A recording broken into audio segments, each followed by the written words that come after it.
जय हिंद दोस्तों, मैं नवीन शर्मा आप सभी का स्वागत करता हूं। आशा करता हूं आप सब एकदम अच्छे हैं, एकदम बेहतरीन हैं। एक बार सारे प्यारे दोस्त बताएंगे आप सब कैसे हैं। उम्मीद करेंगे बढ़िया होंगे, शानदार होंगे, ज़बरदस्त होंगे। और दोस्त हम लोग पहुंच चुके हैं आपके जो तीसरा पार्ट है उस पर और स्टार्ट कर रहे हैं। तो ऐसे कितने साथी हैं एक बार थम्स अप करके बताना, जो रिसेंट में एक दो सेट पीछे थे और अभी हमारे साथ आ चुके हैं। जैसा कि हमने बताया था, टोटल 30 सेट्स में से आपको 20 सेट्स करने थे। और ऐसा नहीं है कि आपका इसके बाद में हमारी जर्नी ख़त्म हो जाएगी, उसके बाद में हम आपको एक डिज़ाइन बताएंगे कुछ और आपका क्लासेस 30 सेट के अलावा जब आपका एग्ज़ाम होगा, जो भी एग्ज़ाम आपका होगा उसको एग्ज़ाम ओरिएंटेड कौन से इंपॉर्टेंट सेशन हमको लेने चाहिए वो हम लेते रहेंगे, है ना। तो प्रैक्टिस सेट नंबर 21 को शुरू करते हैं। उससे पहले आप सब लोगों को प्रैक्टिस सेट नंबर 20 के 5 क्वेश्चन के आंसर करने होंगे और उम्मीद करूंगा आपका 5 आउट ऑफ 5 स्कोर आएगा। प्रभात शर्मा का संबंध किस म्यूजिकल इंस्ट्रूमेंट से है? तो प्रभात शर्मा का संबंध है आपका बांसुरी से। किसका संबंध है? उसका संबंध है आपका बांसुरी से। और नूरा सिस्टर्स किस घराने से जुड़ी हुई हैं? तो नूरा सिस्टर्स का संबंध है आपका चौरसिया घराने से। किससे? चौरसिया घराने से जुड़ी हुई हैं, चौरसिया घराने से। 1982 के एशियन गेम्स में भारत की रैंक क्या थी? फिफ्थ रैंक आई थी भैया, फिफ्थ आई थी। 1951 सेकंड। सुप्रीम कोर्ट और हाई कोर्ट की भाषा किस आर्टिकल में है? तो आपका किस अनुच्छेद में है? आर्टिकल 348 में है, 348 में है। भारत का एकमात्र सक्रिय ज्वालामुखी कब फटा था? 2005 में। क्या नाम है उसका बताइए जरा। ज्वालामुखी का नाम आपको बताना है और हमने आपको बताया है मिडिल अंडमान में है, यानी कि मध्य अंडमान में, मध्य अंडमान में है। और इसका नाम आपको बताना है, तो क्या कहेंगे भैया? इसका नाम है बैरन। बैरिन भी कहा जाता है, बैरन भी कहा जाता है, बैरन भी कहा जाता है। बहुत बढ़िया लूसीफर, एकदम से सही आंसर किया। तो स्कोर एक बार सारे दोस्त बताएंगे। ज़्यादातर का स्कोर आज 4 है, तो कौन सा एक गलत कर दिया? नूरा सिस्टर्स गलत कर दिया होगा, है ना। नवीन भाई का पुलिस वाला अंकित, बहुत बढ़िया, हरियाणा 5 स्कोर है। अमित अग्रवाल जी 4 पर हैं। आपका गुलशन दहिया 5 पर हैं। और जी सोनू डाबास 5 पर हैं। शैलेंद्र सिंगरौल 4 पर हैं। बहुत बढ़िया, वेरी गुड। शुरू करते हैं आज की क्लास को। बिगर टाइम खर्च करें, ध्यान से पढ़ें और आंसर करें। बताएं जी। तो चिथरई उत्सव किस राज्य में मनाया जाता है? चिथरई, तुम मिलना तो तुम्हारा चित्र बनाएंगे, चित्र बनाएंगे। क्या बोलोगे? आपका यहाँ पर होता है आपका चिथरई। अगर मैं पूछूं चिथरई जो उत्सव है किसके लिए मनाया जाता है, तो इसके लिए बोलेंगे भगवान सुंदरेश्वर के लिए। किसके लिए? और साउथ में भगवान सुंदरेश्वर कौन से भगवान को कहा जाता है बताइए? तो भगवान सुंदरेश्वर कहा जाता है, सुंदरेश्वर किसको कहा जाता है? तो भगवान शिव को कहा जाता है।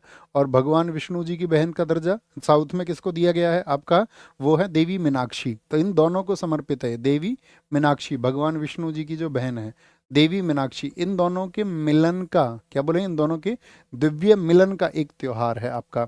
अगर हम आपसे पूछे तमिलनाडु के एक उत्सव आप मुझे बताएं, तो क्या बोलोगे? थाई पुसुम याद रखेंगे। एक तो चित्र कैसे बनाएंगे? थाई पर। क्या बोलोगे? थाई पुसुम, ऐसे रख लेते ना हाथ पे, ऐसे पेपर थाई पे।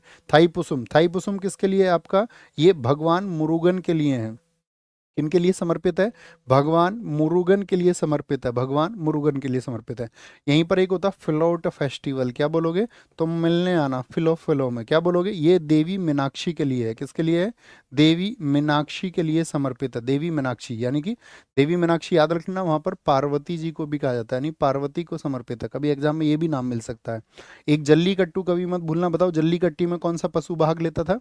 जल्लीकट्टू कौन से पशु से संबंधित है? तो जल्लीकट्टू आप कहोगे यहाँ पर सांड, यानी कि ऑक्स लेता है। और ये कब होता है? पोंगल फेस्टिवल पर होता है, पोंगल उत्सव पर, पोंगल उत्सव पर। क्या आप मुझे बता सकते हैं, कितने साथियों से मैं पूछूं कि पोंगल में कौन सा दिन होता है? पोंगल में वो कौन सा डे होता है जिस दिन पर आपका पोंगल पर जिस दिन आपका, क्या बोलेंगे, आपका सांड भाग लेते हैं, इसको मट्टू पोंगल के नाम से भी जानते हैं। तो क्या बोलोगे भैया? त्रिवयारू पूछ ले आपसे तो भी हम कहेंगे त्रिवयारू कहाँ का है?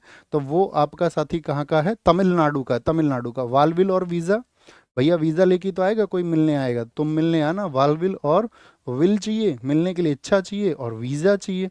महामहम, ये कुंभ की तरह है वहां पर। महामहम कितने वर्षों में एक बार लगेगा? महामहम तो 12 वर्षों में एक बार लगता है। क्या बोलोगे? 12 वर्षों में एक बार लगता है, 12 वर्षों में एक बार लगता है। एक तमिलनाडु में द्रौपदी के सम्मान में उत्सव मनाया जाता है, बताओ कौन सा है? थिमिथी, थिमिथी किसके सम्मान में मनाया जाता है? थिमिथी, ये द्रौपदी, जो आपका द्रौपदी किसका कैरेक्टर है? महाभारत का कैरेक्टर है, महाभारत का कैरेक्टर है। द्रौपदी के सम्मान में, in respect of Draupadi, Draupadi के सम्मान में इसको मनाया जाता है। और पोंगल सबसे चर्चित है। मुझे बताओ पोंगल कितने दिन मनाया जाता है?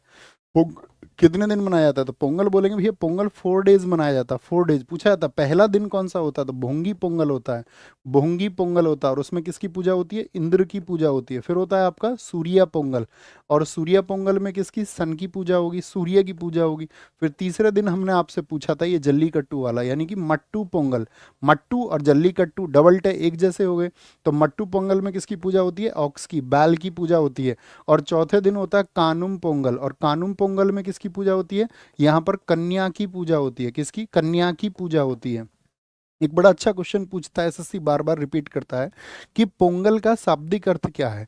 पोंगल जो वर्ड है इसका मीनिंग क्या है? तो पोंगल का मीनिंग होता है आपका बॉईल करना, उबालना। क्या होता है इसका जो अर्थ होता है? इसका पोंगल का अर्थ होता है उबालना। क्या होता है साउथ में? उबालना, यानी कि बॉइलिंग करना इसका आंसर होता है, ये याद रख लेना। निम्नलिखित भारतीय संगीतकारों में से मोहन वीणा के आविष्कारक कौन है? तोताराम शर्मा है क्या? तोता, तोते के क्या होते हैं? आपका पंख होते हैं, तो पंख से याद रख लो। पखावज है, तो पखावज है, पखावज। ब्रजभूषण कावरा है क्या? नहीं बोलोगे, नहीं भैया। ब्रजभूषण कावरा हमने आपको बताए थे किससे संबंधित है, तो भैया गिटार से संबंधित है, गिटार से। पंडित विश्व मोहन भट्ट आपका मोहन वीणा के आविष्कारक है। इनकी एल्बम का नाम बताओ। संदीप दास आपका, दास है आपका तबला से। दास, दास लोगों में क्या बोलोगे? बहुत बल होता है। तो पंडित विश्व मोहन भट्ट, इनकी एक एल्बम आई थी जो बहुत चर्चित है। एक एल्बम आई थी इनकी आपका, a meeting by the river. बताओ इनको ग्रैमी किस ईयर में मिला था?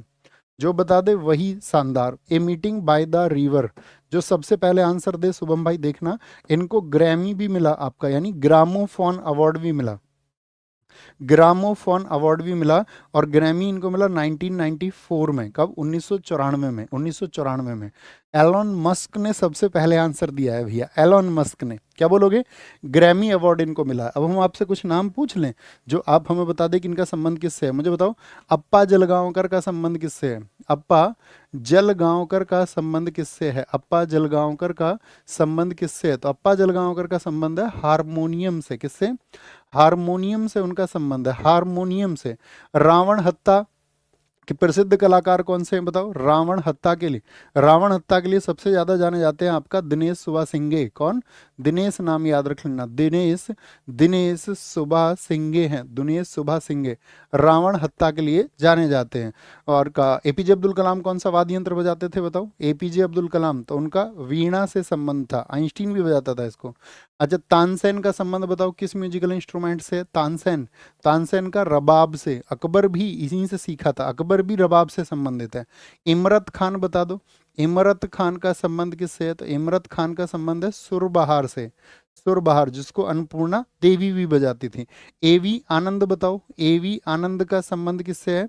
तो एवी आनंद का संबंध है मृदंगम से, मृदंगम से। जयंती कुमारेश का संबंध बताओ, जयंती कुमारेश का संबंध बताओ। तो जयंती कुमारेश का संबंध है आपका वीणा से। क्या बोलोगे? वीणा से। और नीरू स्वामी पिल्लई बताओ, नीरू स्वामी पिल्लई और राजरत्नम पिल्लई भी हैं। नीरू स्वामी पिल्लई, इनका संबंध किससे है? तो इनका संबंध है नाद स्वरम से। किससे? नाद स्वरम से इनका संबंध है। नीरू स्वामी पिल्लई का किससे है? नाद स्वरम से संबंध है। क्या बोलेंगे? बोलेंगे जी, क्या बोलोगे? नाद स्वरम से इनका संबंध है। नेक्स्ट आगे, ईश्वरी प्रसाद को कथक के किस घराने की शुरुआत करने का श्रेय दिया जाता है? ये हमने आपको कराया। जबरदस्त तरीके से आंसर करें एक बार, फटाफट से आंसर करें, फटाफट बोलेंगे जी एक बार। सारे लोगों का आंसर आना चाहिए। अंकित सर एकदम से ठीक है, अंकित मेरे भाई एकदम से ठीक है। बताओ, ईश्वरी प्रसाद, तो ईश्वरी प्रसाद किस घराने के लिए? लखनऊ घराने के लिए जाने जाते हैं। किसके लिए? लखनऊ घराने के लिए। हमने आपको जयपुर घराने के बताए थे, कौन थे? वो थे आपका जयपुर घराने के, उनका नाम था भानुजी महाराज। रायगढ़ घराने के चक्रधर सिंह थे आपका। जानकी प्रसाद बनारस घराने के थे। अब हमें बताओ, लखनऊ घराने के जो प्रतिपादक थे, यानी जिन्होंने इसको आगे बढ़ाया, शुरू तो उन्होंने कर दिया, तो प्रतिपादकों में सबसे चर्चित नाम आता है जितने भी महाराज हैं, शंभू महाराज। और महाराज जी किससे संबंधित हैं? शंभू महाराज हो गए, जैसे लच्छू महाराज हो गए, लच्छू, लच्छू महाराज हो गए, लच्छू महाराज। लेकिन एक महाराज जी याद रख लेना, फिरतू महाराज। बताओ, फिरतू महाराज इन चार घरानों में से किससे संबंधित हैं? तो रायगढ़ घराने से हैं। कौन? फिरतू महाराज का संबंध किससे है? फिरतू महाराज। तो फिरतू महाराज का संबंध है आपका, याद रखेंगे किससे, रायगढ़ से है। क्या बोलोगे, वो फिरता रहता है राय लेने के लिए। कैसे फिरता रहता है, राय लेने के लिए, ऐसे याद रखना। बाकी सब महाराज, महाराज जी लाखों हैं देश में। क्या बोलोगे, महाराज जी लाखों हैं, तो बाकी सब लखनऊ में आ जाएंगे, ठीक है। जयपुर घराने के प्रसिद्ध एक व्यक्ति को याद रख लेना, जयपुर घराने के हैं आपका सुंदर प्रसाद। क्या, सुंदर प्रसाद को याद रखेंगे। अच्छा मुझे बताओ, बिरजू महाराज किससे संबंधित है। जैसे कि ईश्वरी प्रसाद कत्थक से हैं, तो बिरजू महाराज का संबंध किससे है, बिरजू महाराज किस घराने से संबंधित हैं। तो आप कहोगे भैया बिरजू जो महाराज हैं ये कत्थक घराने से ही संबंध है, यानी कत्थक से संबंध है, कत्थक से। और जो घराना है इनका वो है कालका बिंदादीन, क्योंकि ये इनके वंशज हैं इसीलिए इंपॉर्टेंट है। किसके वंशज है, ईश्वरी प्रसाद के एंसेक्टर हैं, यानी कि इनके वंशज, एंसेक्टर नहीं वंशज हैं। क्या बोलोगे, कत्थक, कत्थक से संबंधित है, और कालका बिंदादीन घराना है इनका। कौन सा घराना है, कालका बिंदादीन घराना, ये याद रख लेना। कालका बिंदादीन इनका घराना है। क्या बोलोगे, कालका बिंदादीन। तो बिरजू महाराज हो गए आपसे। एक पूछ ले आपसे, कमलिनी अस्थाना किससे संबंधित है, बताओ इनका कौन सा घराना है। कमलिनी अस्थाना, कमलिनी अस्थाना पूछ ले आपसे, या नलिनी अस्थाना पूछ ले। दोनों भाई कथक डांस से संबंधित है, हाँ या ना। तो आप कहोगे हाँ जी, दोनों की दोनों आपका किससे संबंधित हैं, दोनों की दोनों आपका भैया ये कथक से संबंधित है। किससे, कथक से। लेकिन घराना पूछ ले तो बोलना बनारस घराना। कथक से किससे जुड़ा हुआ है, उत्तर भारत का, तो बनारस घराने से जुड़ा हुआ है, बनारस घराने से। इसी बनारस घराने से जुड़ी हुई है स्नेहा बजाज। क्या बोलोगे, स्नेहा बजाज इसी घराने से जुड़ी हुई हैं, स्नेहा बजाज। ये दोनों नलिनी बहनें और कमलिनी, इन दोनों को बहनों के नाम से भी पूछ लेता कई बार एग्जाम में, नलिनी और कमलिनी बहनें, ठीक है। तो और बढ़िया, वेरी गुड वेरी गुड। एक साथी ने कुछ लिखा ऊपर, उनको दिखाएं, बहुत बढ़िया। ऊपर लिखा था ये कभी विकास महाराज जी से, कुछ साथी ने ऊपर गया। सिर्फ विकास महाराज तबला से नहीं, वो सरोद से हैं, बहुत बढ़िया। बाकी सारे महाराज किससे हैं, सारे महाराज तबला से संबंधित हैं, सिर्फ विकास महाराज हैं जो सरोद से हैं। फिर सारे महाराज कहाँ से पहुंच जाएंगे, कथक में। और बाकी के क्या बोलोगे, कहाँ पर, फिरतू महाराज किससे हैं, वो रायगढ़ से हैं, रायगढ़ से। इतना याद रखना, ये हुई ना कमाल बात। बोलेंगे जी सर, बहुत अभी अभी जीएस सुधा बुक का डेमो देख कर आया हूँ, आपकी माता जी का फोटो देखकर दिल खुश हो गया, बुक बहुत अच्छी है। ये देखिए यहाँ भी है हमारे पास में, वो अपने पास में एक उसकी कॉपी आ चुकी है प्रिंट होकर के, ये देखिए।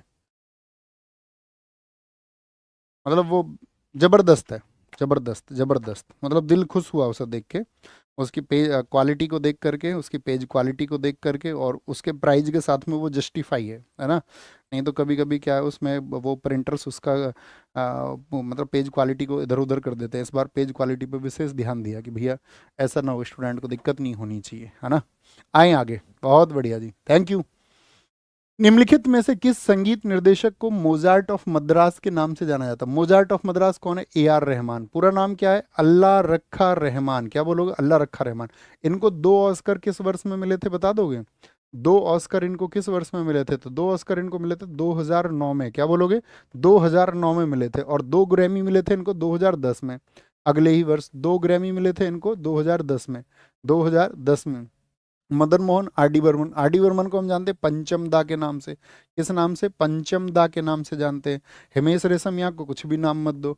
फयाज खान बताओ, फयाज खान, फयाज खान नाम सुना है कभी, आप कहोगे हाँ जी, ये तबला वादक हैं। फयाज खान क्या है, ये तबला वादक हैं, तबला वादक। इनका भी एक नाम आता है तबला वादक। इनको बोलते हैं संगीत का, संगीत का सूर्य, याद रख लेना। क्या बोलते हैं इनको, संगीत का सूर्य कहा जाता है।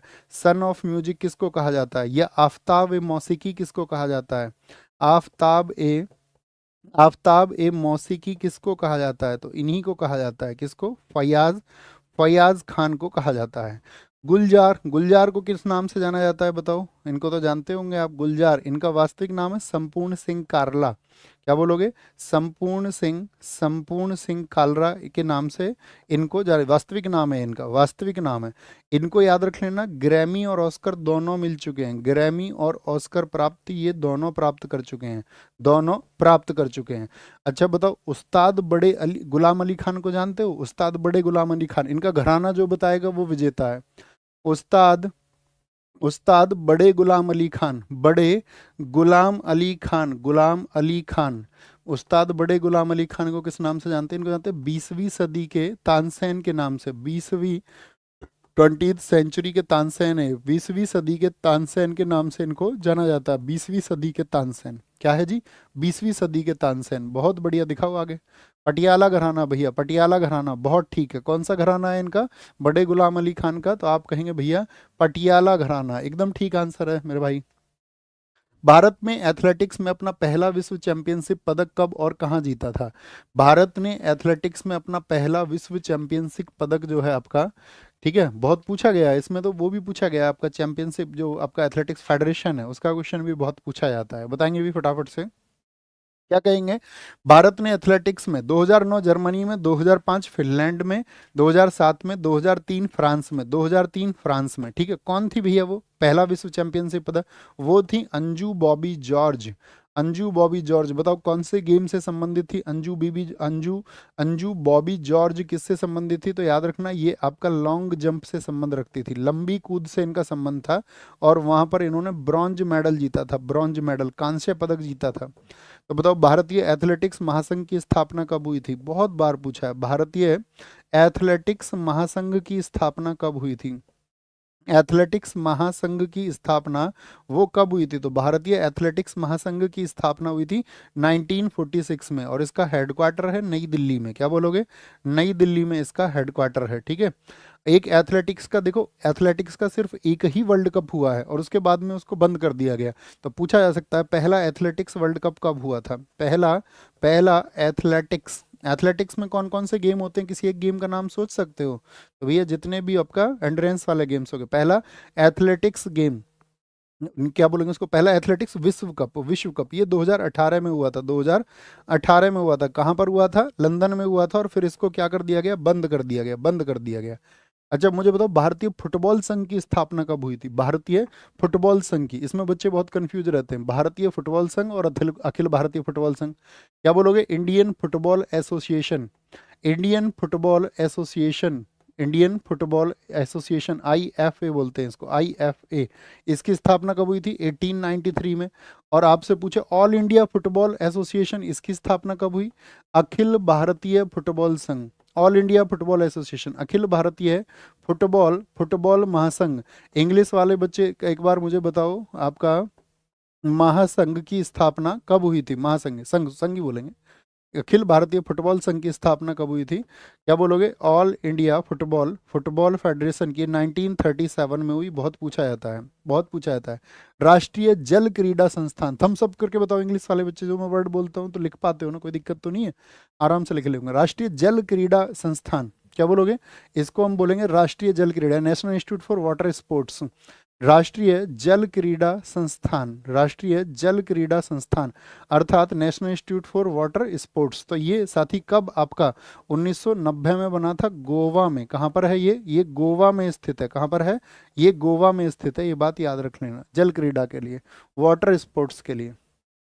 राष्ट्रमंडल खेलों के संस्थापक कौन है? जो हमारे साथी कॉमनवेल्थ गेम है, कॉमनवेल्थ गेम है, बोलेंगे भी फटाफट से, उसके संस्थापक कौन है? पियर डी कोबर्टिन, ये तो ओलंपिक के, इनको तो याद ही रख लो। बताओ पियर डी कोबर्टिन किस देश के थे? फ्रांस के थे, फ्रांस के थे। कहाँ के थे ये? फ्रांस के थे। मेलाविल मार्क्स रॉबिन्सन, एकदम से ठीक है। एस्टली कूपर को बोलना कि भैया इनको, एस्टली कूपर, इन्होंने इसके लिए सबसे पहले थॉट आए थे, विचार, विचार 1928 में, 1928 में, 2 वर्ष पहले। देखो अगर कॉमनवेल्थ गेम्स की अगर हम बात करें दोस्त, राष्ट्रमंडल खेल, तो राष्ट्रमंडल खेल की अगर हम बात करेंगे आपसे, राष्ट्रमंडल खेल की अगर हम बात करेंगे आपसे, तो राष्ट्रमंडल खेल जो होंगे आपका, ये 2 ओलंपिक के मध्य होते हैं। और कितने सालों में होते हैं बताओ? कितने सालों में होते हैं राष्ट्रमंडल खेल? 2 ओलंपिक के मध्य होते हैं, यानी इन मिड ऑफ 2 ओलंपिक्स। जैसे आपका 2000 अभी आपका रिसेंट में कौन सा हुआ? 24 वाला ओलंपिक हुआ, 24 वाला, अब 28, तो उसके बीच में 26 में हो जाएंगे। तो 26 में कहाँ पर होंगे बताओ? 2026 में कहाँ पर होंगे? ये 23वें होंगे। कौन से होंगे? 23वें होंगे, और ये होंगे ग्लासगो में। कहाँ पर? ग्लासगो में होंगे, स्कॉटलैंड में। कहाँ पर? ग्लासगो में होंगे, स्कॉटलैंड में होंगे। कहाँ पर होंगे? स्कॉटलैंड में होंगे, ठीक है, स्कॉटलैंड में होंगे। एक क्वेश्चन बनेगा, पहले कहाँ पर हुए थे बताओ? पहले राष्ट्रमंडल या first Commonwealth games was held in, पहले राष्ट्रमंडल खेल कहाँ पर हुए थे? तो पहले कॉमनवेल्थ हुए थे 1930 में, हैमिल्टन में। किस देश में पड़ता है हैमिल्टन? हैमिल्टन आपका स्थित है कनाडा में। क्या बोलोगे? कनाडा में। कितने देशों ने पार्टिसिपेट किया था इसमें? इसमें जो प्रतिभागी थे वो आपका 11 देश थे। क्या बोलोगे? 11 देश थे। क्या भारत, मुझे बताओ, 1930 वाले राष्ट्रमंडल में भाग लिया था भारत ने? आप कहोगे नहीं, इसमें नहीं गया था इंडिया। भारत ने पार्टिसिपेट किया था दूसरे में, भारत ने भाग लिया लंदन में। कहाँ पर? लंदन में भाग लिया, जो हुए थे 1934 में, 1934 में, 1934 में हुए थे। अब मुझे बताओ, सबसे ज्यादा बार राष्ट्रमंडल खेलों का आयोजन किस देश ने किया है? सबसे ज्यादा बार ये कहाँ पर आयोजित हुए हैं?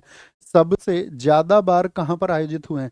तो सबसे ज्यादा बार राष्ट्रमंडल की बात करें तो वो भैया ऑस्ट्रेलिया में आयोजित हुए हैं। कितनी बार? 5 बार आयोजित हुए हैं, 5 बार। भारत में कितनी बार हुए हैं? मेरा क्वेश्चन आपसे ये रहेगा, भारत में कितनी बार हुए हैं? तो भारत में क्या बोलेंगे? सिर्फ एक बार। ऑप्शन देगा 1 2 3 4, तो बोलेंगे भारत में हुए हैं सिर्फ एक बार। किस वर्ष में हुए थे भारत में? भारत में सिर्फ एक बार। जो दोस्त आंसर देते हैं सोच करके, बहुत थैंक यू। 2010, गलती मत किया करो, ठीक है। कब हुए थे? 3 से 4 अक्टूबर, नहीं 14 अक्टूबर के बीच में हुए थे, 3 से 14 अक्टूबर के बीच में हुए थे। और ये दूसरी बार थे एशिया में, ठीक है। दूसरी बार थे एशिया में, दूसरी बार हुए थे एशिया में। इसमें शुभंकर क्या रहा था बताओ? 2022 में शुभंकर, सॉरी 2010 में शुभंकर क्या था? तो शुभंकर था इसमें सेरा। क्या बोलोगे? सेरा। भारत की रैंक कितनी आई थी बताओ? भारत की रैंक आई थी इसमें, भारत की रैंक आई थी सेकंड, सेकंड रैंक आई थी भारत की। और उद्घाटन किसने किया था बताओ? उस समय राष्ट्रपति कौन थी? तो उद्घाटन किया था प्रतिभा देवी सिंह पाटिल जी ने। प्रतिभा देवी सिंह पाटिल जी, जो उस समय हमारे देश की राष्ट्रपति थी, राष्ट्रपति थी। अब हम आपसे पूछेंगे, मुझे बताओ कॉमनवेल्थ में कौन सा भारतीय ने सबसे पहले मेडल जीता? जैसे बच्चों ओलंपिक का पूछा जाता है ना, तो पहला मेडल किसका है? तो पहला मेडल 1930 में तो हम गए ही नहीं, तो पहला मेडल 1934 में राशिद अनवर का है। कौन से गेम में राशिद अनवर? राशिद अनवर जी कौन से गेम में थे ये? तो राशिद अनवर थे आपका किसमें? कुश्ती में थे भैया। किसमें? कुश्ती में। और कुश्ती में क्या जीत के लाए थे? ब्रॉन्ज जीत के लाए थे, ब्रॉन्ज जीत के लाए थे। क्या लाए थे? ब्रॉन्ज जीत के ये लाए थे। मुझे बताओ पहला गोल्ड किसने दिलाया था? पहला मेडल तो ब्रॉन्ज हो गया, पहला गोल्ड दिलाया था मिल्खा सिंह जी ने। मिल्खा सिंह जी ने किस वर्ष में? तो पूछा जाता बहुत ज्यादा, कॉमनवेल्थ में पहला गोल्ड किसने दिलाया? कॉमनवेल्थ में, कॉमनवेल्थ गेम्स में जो पहला गोल्ड दिलाया वो मिल्खा सिंह जी ने दिलाया, मिल्खा सिंह जी ने। और ये दिलाया 1958 में, 1958 में। पहली महिला कौन है? पहली महिला गोल्ड दिलाने वाली, पहली महिला जिन्होंने गोल्ड दिलाया भारत को कॉमनवेल्थ में, तो पहली महिला है आपका रूपा उन्नीकृष्णन। कौन से गेम से संबंधित है ये आपको बताना है। इतनी मान खिलाड़ी रही कि भाई कॉमनवेल्थ में पहली महिला, महिलाओं के लिए रास्ता खोला। जो हमेशा रास्ते को खोल दे, ओपन कर दे, वो हमेशा एक साथी, एक मार्ग प्रशस्त करवाते हैं बाकी सब लोगों से, उनकी वजह से सब तय कर पाते हैं। तो रूपा उन्नीकृष्णन कौन से गेम से संबंधित है बताएं जी? तैराकी गलत आंसर है दोस्त, गलत आंसर है। वेट लिफ्टिंग गलत है। शाहबाज खान ने सबसे पहले ठीक आंसर दिया है शूटिंग। और जिन साथियों ने लिखा है नहीं मालूम, उनका भी सही आंसर है। अपने दिमाग में इस पे इमेज क्रिएट करा करो। जब आंसर नहीं पता हो तो उसमें कुछ भी टकराने नहीं देना है, उसको बोलना नहीं, याद नहीं है। नहीं तो वो कंफ्यूजन क्यों होता है? हम बोलते हैं ना एक आंसर हमें लगता है यार ये भी हो सकता है, ये भी हो सकता है, तो उसके कंफ्यूजन का रीजन क्या है? उसके कंफ्यूजन का रीजन यही है कि आप बेवजह का प्रयास भी कई बार करते हो और मस्तिष्क उसको जगह बना लेता, तो कुछ तुम सोचोगे उसकी जगह बन जाएगी, उसका स्पेस बन जाएगा। ओके।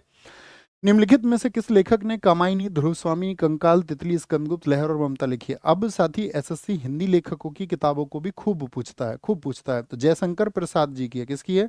जयशंकर प्रसाद जी की। इन्हीं का चंद्रगुप्त भी है, इरावती भी इन्हीं का है। क्या बोलोगे? चंद्रगुप्त और इरावती भी किसका है? इरावती भी इन्हीं का है। क्या बोलोगे? इरावती भी इन्हीं का है, याद रखना इस बात को। सूर्यकांत त्रिपाठी निराला की अगर हम बात करें तो इसकी कुकुर मुत्ता याद रख लेना। क्या याद रखोगे इनकी? इनकी कुकुर मुत्ता याद रख लेना। एक परिमल याद रखना, परिमल, परिमल याद रखना। और एक याद रखना ए लाइफ मिस पैंट। क्या बोलोगे? ए लाइफ मिस पैंट, ये भी याद रखना। ए लाइफ मिस पैंट, ये भी इनको याद रखना, ये बहुत इंपॉर्टेंट है। ए लाइफ मिस पैंट किसकी है? तो सूर्यकांत त्रिपाठी निराला की है। भीष्म साहनी की एक ही किताब याद रख लेना, तमस। क्या याद रखेंगे? तमस याद रखेंगे। कृष्णा सोबती की एक किताब याद रखना, जिंदगी नामा। क्या बोलोगे? जिंदगी नामा किसकी बुक है? वो कृष्णा सोबती की बुक है, कृष्णा सोबती की। कॉमन बुक है गोदान, उसको तो कभी गलत करके नहीं आओगे एग्जाम में, बताओ जरा।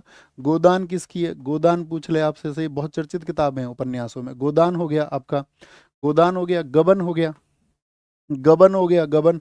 करम भूमि हो गई आपका, करम भूमि, करम भूमि, ठीक है। करम भूमि। रंग भूमि पूछ ले, निर्मला, कफन, ये सब। दो बैलों की कथा, ईदगाह, क्या बोलोगे? निर्मला पूछ ले आपसे, निर्मला, निर्मला आंटी नहीं, निर्मला, क्या बोलोगे? पूस की रात पूछ ले, सेवा सदन पूछ ले, पूस की रात पूछ ले। तो ये सब किसके हैं?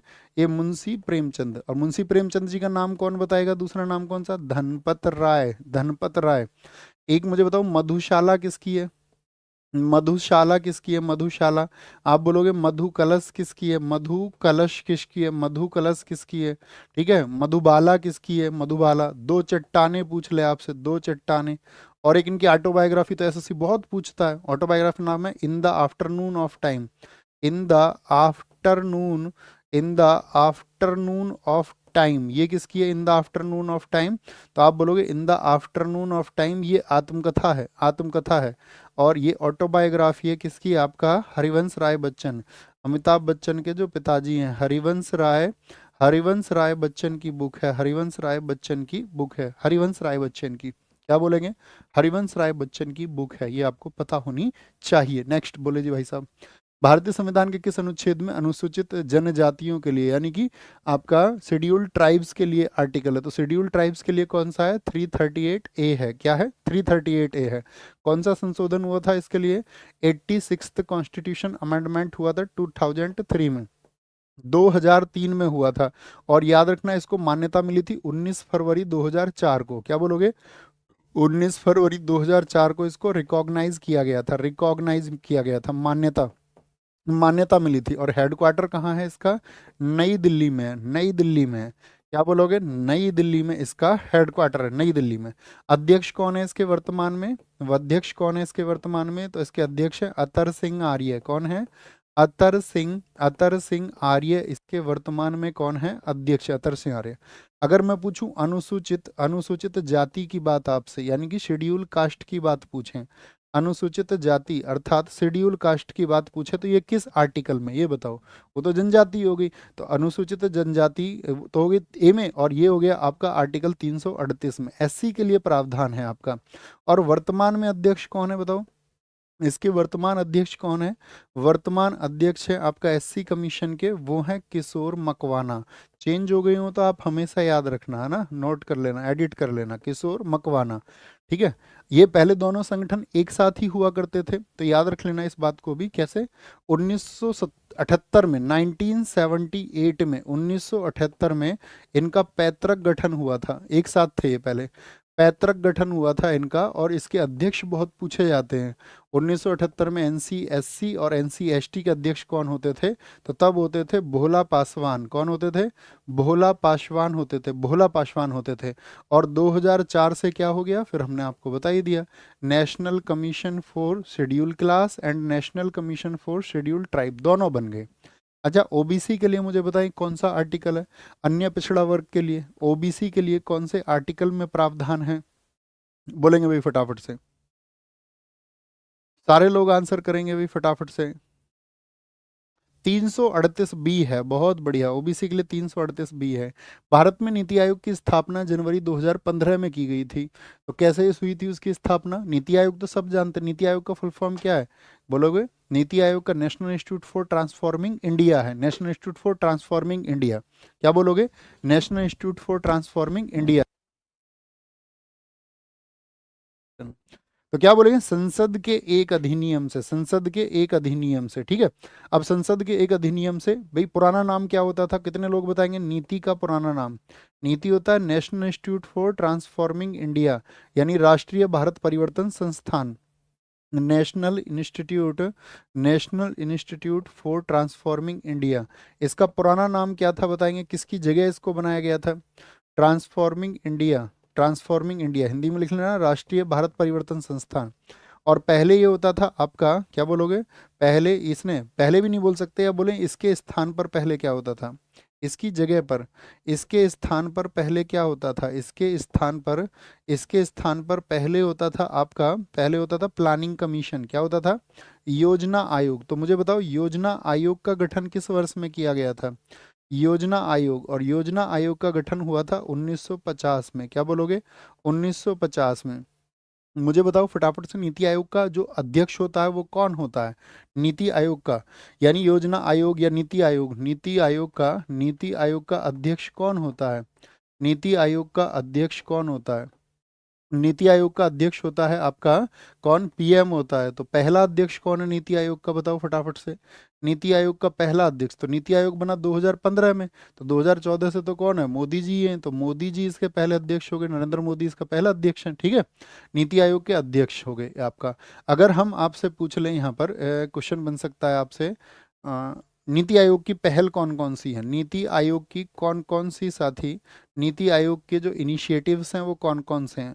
तो पूछता किस आयोग ने लिया, तो याद रखना ई अमृत पोर्टल जो इलेक्ट्रिक व्हीकल्स के लिए है। ई अमृत पोर्टल किसके लिए है? इलेक्ट्रिक व्हीकल्स के लिए। किसने शुरू किया? नीति आयोग ने शुरू किया। ये पोर्टल पहल है इनके। एक आपका गुड गवर्नेंस इंडेक्स किसने शुरू किया? सुशासन इंडेक्स, गुड गवर्नेंस इंडेक्स इसी ने शुरू किया आपका। आपका भारत नवाचार, क्या बोलोगे? भारत नवाचार इंडेक्स किसने शुरू किया? भारत नवाचार इंडेक्स यानी इंडिया इनोवेशन इंडेक्स किसने शुरू किया? इसी ने शुरू किया। मैथनॉल अर्थव्यवस्था किसने शुरू की? मैथनॉल इकोनॉमी, मैथनॉल इकोनॉमी किसने शुरू की? तो इसी ने शुरू की। इसीलिए क्या बोलते हैं नीति आयोग को? हम नीति आयोग को बोलते हैं भारत सरकार का थिंक टैंक। क्या कहा जाता है इसको? भारत सरकार का। भाई क्या योजना चलनी चाहिए देश को मजबूत करने के लिए? भारत सरकार का थिंक टैंक इसको कहा जाता है, थिंक टैंक। पूछा जाता है इसका उद्देश्य क्या है? नवाचार बढ़ाना, ठीक है, सहकारी संघवाद को बढ़ाना। क्या उद्देश्य है इसका? कोऑपरेटिव फेडरलिज्म को बढ़ाना, सहकारी संघवाद को बढ़ाना। याद रखना किसको? सहकारी, सहकारी संघवाद को बढ़ावा देता है, सहकारी संघवाद को ये बढ़ावा देता है, बढ़ावा देता है। Increase in cooperative, cooperative federalism, ये आपका इनोवेशन जैसी चीजें उसको ये बढ़ाता है। अच्छा बच्चों एक बात बताओ, जब योजना आयोग बना था तो पहले अध्यक्ष कौन रहे होंगे इसके? 1950 में, 1950 में बताओ जी। 1950 में भी तो पीएम ही होते थे, तो इसके जो पहले अध्यक्ष रहे होंगे, तो पहले अध्यक्ष इसके रहे होंगे नेहरू जी, क्योंकि वही प्रधानमंत्री थे हमारे। क्या बोलोगे? वह रहे थे आपका नेहरू जी। क्या बोलेंगे जी यहाँ पर? भैया पहले तो नेहरू जी रहे होंगे। और अगर हम आपसे पूछ लें इसके पहले उपाध्यक्ष कौन रहे होंगे, पहले उपाध्यक्ष कौन रहे होंगे, ये आपको बताना है। सारे लोगों का आंसर आना चाहिए। पहले उपाध्यक्ष कौन रहे होंगे, इसके नाम बताना है आपको। पहले उपाध्यक्ष बोलेंगे भैया जी 338 ए के लिए क्या बोलेंगे? 89वां संविधान संशोधन होगा। हाँ जी, और गलती से 86, कौन 86 लिख गया गलती से? कौन सा क्वेश्चन था? पिछला ही था ना। रियली सॉरी, 89वां संविधान संशोधन होगा। ये तो कॉमन सी बात है, सबको याद है। 89वां संविधान संशोधन होगा, 86 नहीं। वो कई बार दोस्त इसके लिए माफ करना, कई बार मतलब ऐसा होता है डेटा मिसमैच की वजह से, मतलब वो जो मन पे आता है वो लिख जाता है, और कई बार जो लिख जाता है वो मन पे आ जाता है ना। तो उसके लिए रियली सॉरी बोलेंगे। राष्ट्रीय मानवाधिकार आयोग के अधिनियम 1993 के अनुसार निम्नलिखित में से कौन इस आयोग का अध्यक्ष बन सकता है? जो मानवाधिकार आयोग है यानी एनएचआरसी की बात कर रहे हैं, नेशनल ह्यूमन राइट कमीशन की बात कर रहे हैं। क्वेश्चन हर एग्जाम में पूछा जाता है एनएचआरसी से, याद रखना। एनएचआरसी से अध्यक्ष कौन बनेगा? कौन सा? सुप्रीम कोर्ट का कोई सेवारत, सेवारत कभी नहीं बनेगा, ठीक है। क्या बोलेंगे? सेवारत नहीं, सेवारत बन सकता है आपका तो उच्चतम न्यायालय का नहीं, किसका बनेगा? हाई कोर्ट का बनेगा। हाई कोर्ट का बनेगा क्या? नहीं जी, केवल भारत के सेवानिवृत्त तो मुख्य न्यायाधीश जो चीफ जस्टिस ऑफ इंडिया है वही बन सकते हैं, वही बन सकते हैं। और इसकी जो नियुक्ति होती है वो एक पैनल के द्वारा होती है। नियुक्ति किसके द्वारा होती है? पैनल द्वारा होती है। एक पैनल होता है, पैनल द्वारा होती है। उस पैनल में कितने सदस्य होते हैं ये आपको बताने हैं। नियुक्ति एक पैनल द्वारा होती है, और वो पैनल होता है आपका राष्ट्रपति द्वारा नियुक्त। किसके द्वारा? राष्ट्रपति द्वारा, पैनल द्वारा नियुक्त होता है। और उसमें कितने सदस्य होते हैं? आपका 6 सदस्य होते हैं। जैसे कि आपका प्राइम मिनिस्टर उसमें होंगे, एक तो कौन होंगे? प्राइम मिनिस्टर होंगे उसमें। एक आपका जो लोकसभा का स्पीकर होगा वो उसमें होगा। जो देश के गृह मंत्री होंगे, होम मिनिस्टर होंगे, वो इसमें होंगे, गृह मंत्री। और पीएम हो गए, लोकसभा स्पीकर हो, गृह मंत्री, पीएम, लोकसभा स्पीकर, गृह मंत्री। एक होते हैं, हाँ, इसमें राज्यसभा का जो डिप्टी स्पीकर होगा, उपसभापति होगा, उपसभापति होगा। और दोनों दोनों सदनों के जो अपोजिशन लीडर होंगे, दोनों दोनों सदनों के विपक्ष के नेता। तो इसमें कंडीशन बना देता है दोस्त कई बार, दोनों सदनों के विपक्ष के नेता। कंडीशन कैसे बना देगा? इसी को बांट के इधर उधर पूछ लेगा। अच्छा, जो अध्यक्ष बन गया, जो अध्यक्ष बन गया वो कितनी आयु तक रहेगा? कितनी आयु तक रहेगा? तो अध्यक्ष का कार्यकाल कितना होता है, ये बहुत इंपॉर्टेंट बात है। टेन्योर ऑफ प्रेसिडेंट कितना होगा? टेन्योर ऑफ चेयरमैन कितना होगा? चेयरमैन तो ये होगा 3 वर्ष या फिर 70 वर्ष, जो भी पहले हो जाएगा। 3 या 70 में से जो पहले हो जाएगा। अब आप मुझे बताओ PHRA एक्ट कब आया था? PHRA बोले तो मानव अधिकार संरक्षण एक्ट कब आया था? मानव अधिकार संरक्षण एक्ट, ह्यूमन क्या बोलोगे? मानव अधिकार संरक्षण एक्ट कब आया था? यानी कि हम बोल सकते हैं पीपल ह्यूमन राइट क्या बोल नहीं, protection of human right act, protection of human right act, क्या बोलोगे? Protection of human right act. ये कब आया था? तो ये आया था 1993 में। कब? 12 अक्टूबर को आया था भैया। इसमें संशोधन पूछे कब हुआ पहली बार, तो इसमें संशोधन हुआ था पहली बार 2006 में मानवाधिकार संरक्षण के नाम से, और फिर 2019 में क्या हुआ था इसमें? तो ये दोनों क्या है? इसके संशोधन है। तो कभी भी पूछ ले इसमें अमेंड कब किया गया था, अमेंड कब किया गया था? 2006 और 19 में किया गया था। अब हम आपसे पूछेंगे इसका आदर्श वाक्य क्या है? आदर्श वाक्य बताओ इसका। तो आप कहोगे आदर्श वाक्य है सर्वेन भवन्तु सुखिन, सर्वेन भवन्तु सर्वेन भवन्तु सुखिन। इसमें सदस्य कितने होते हैं टोटल आयोग में? तो इसमें सदस्य होते हैं टोटल 13। कितने होते हैं? 13। एक अध्यक्ष होंगे, 5 पूर्णकालिक होंगे और 7 होंगे मानद, 7 होंगे मानद।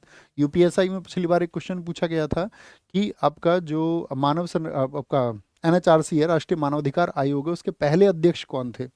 NHRC के पहले अध्यक्ष कौन थे? NHRC के पहले अध्यक्ष कौन थे? पहले अध्यक्ष वर्तमान तुम जानते होगे। तो पहले अध्यक्ष थे इसके रंगनाथ मिश्रा। वर्तमान के कौन बताएगा? रंगनाथ मिश्रा। शुभम भाई देखो वर्तमान के कौन बताता है, होशियार सा बच्चा कौन है, ठीक है। अब आपसे कभी भी पूछे NHRC जो है वो किस मंत्रालय के अधीन आता है, किस मंत्रालय के, तो मंत्रालय होगा HRC की जो मिनिस्ट्री होगी वो होगी होम मिनिस्ट्री। कौन से मंत्रालय के अधीन होता है? गृह मंत्रालय के अधीन होगा। किसके अधीन होगा? गृह मंत्रालय के अधीन होगा, ठीक है। अब मुझे बताओ मानव अधिकारों का जन्मदाता किस देश को कहा जाता है? मानवाधिकारों का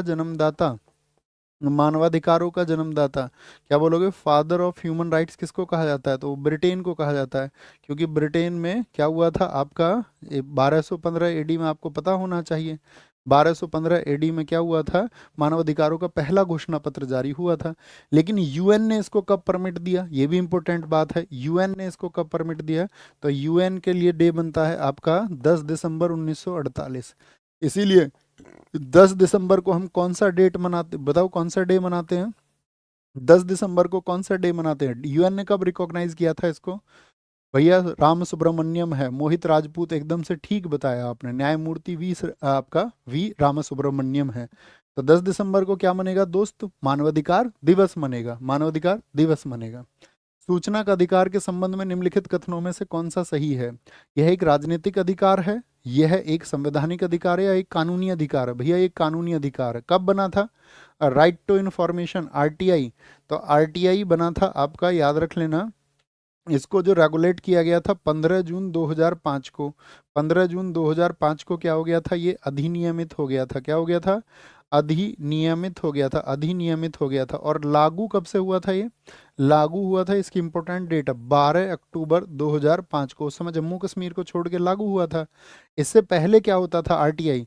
तो इससे पहले होता था देश में आरटीआई। इससे पहले क्या होता था? इससे पहले होता था सूचना की स्वतंत्रता, फ्रीडम ऑफ इंफॉर्मेशन होता था, राइट टू इंफॉर्मेशन नहीं होता था। राइट टू इंफॉर्मेशन नहीं होता था, क्या होता था?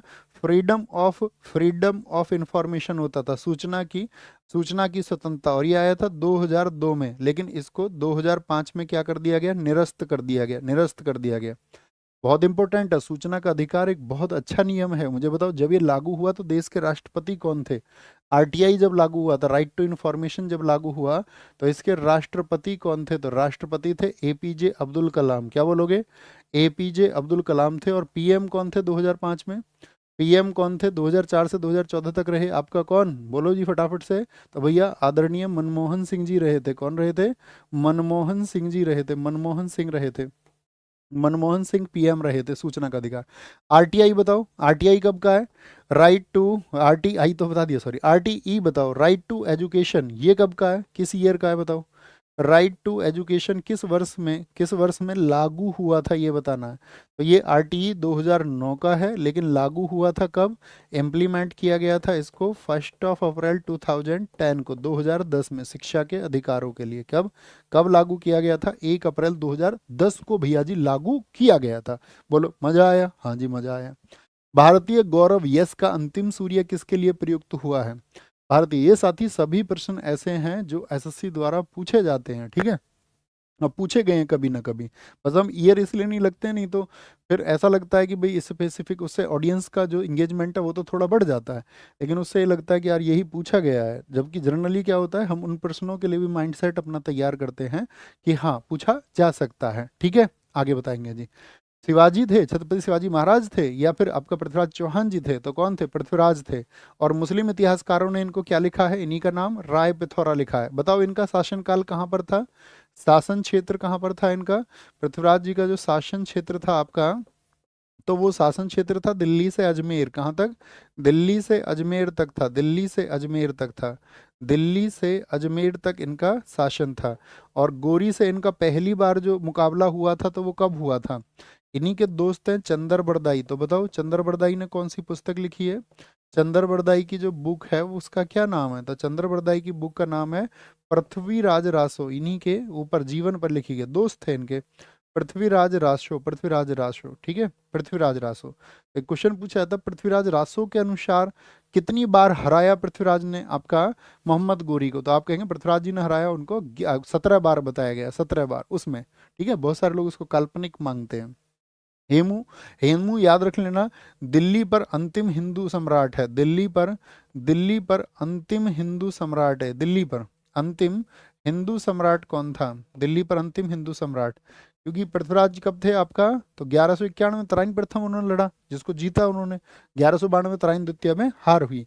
तो अंतिम हिंदू सम्राट का साम्राज्य कैसे छिना था? 1556 में। और 1556 में क्या हुआ था बताना जरा? तो यहाँ पर हुआ था पानीपत का सेकंड वॉर। क्या?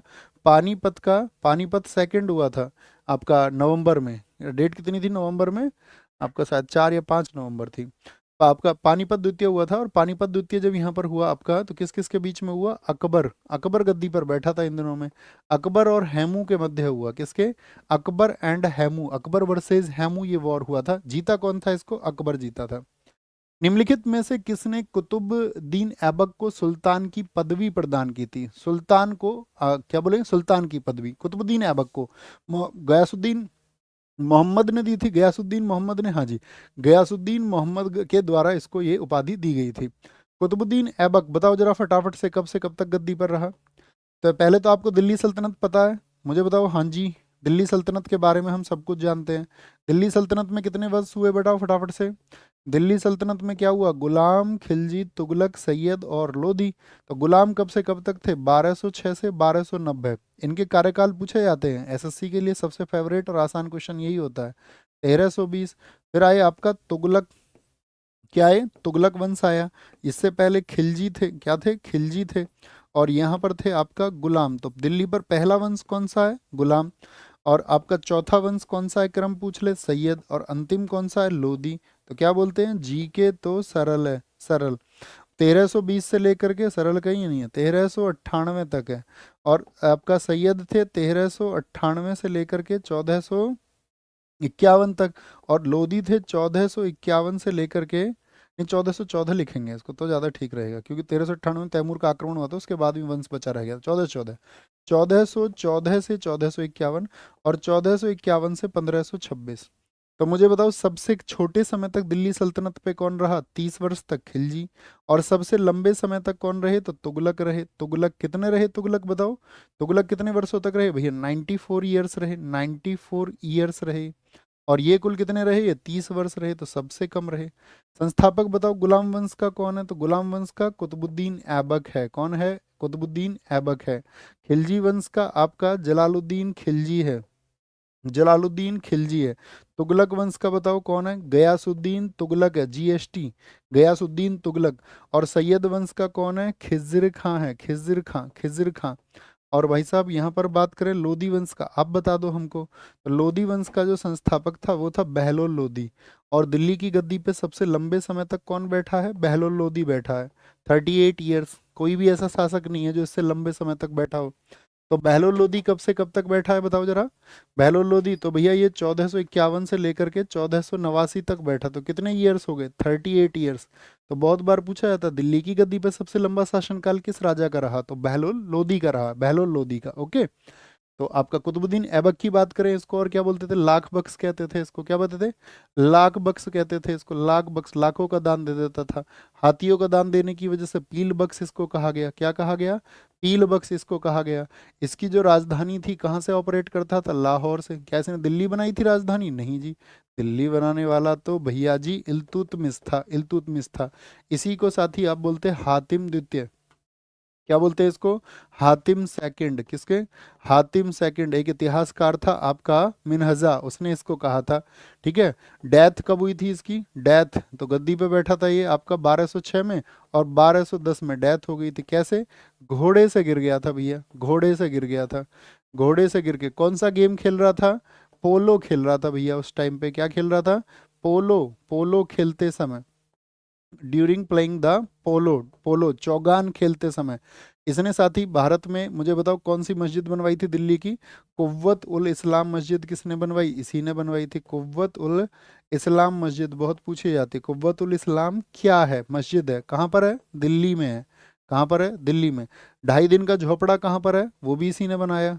2.5 दिन का झोपड़ा, 2.5 दिन का झोपड़ा किसने बनवाया, इसी ने बनवाया।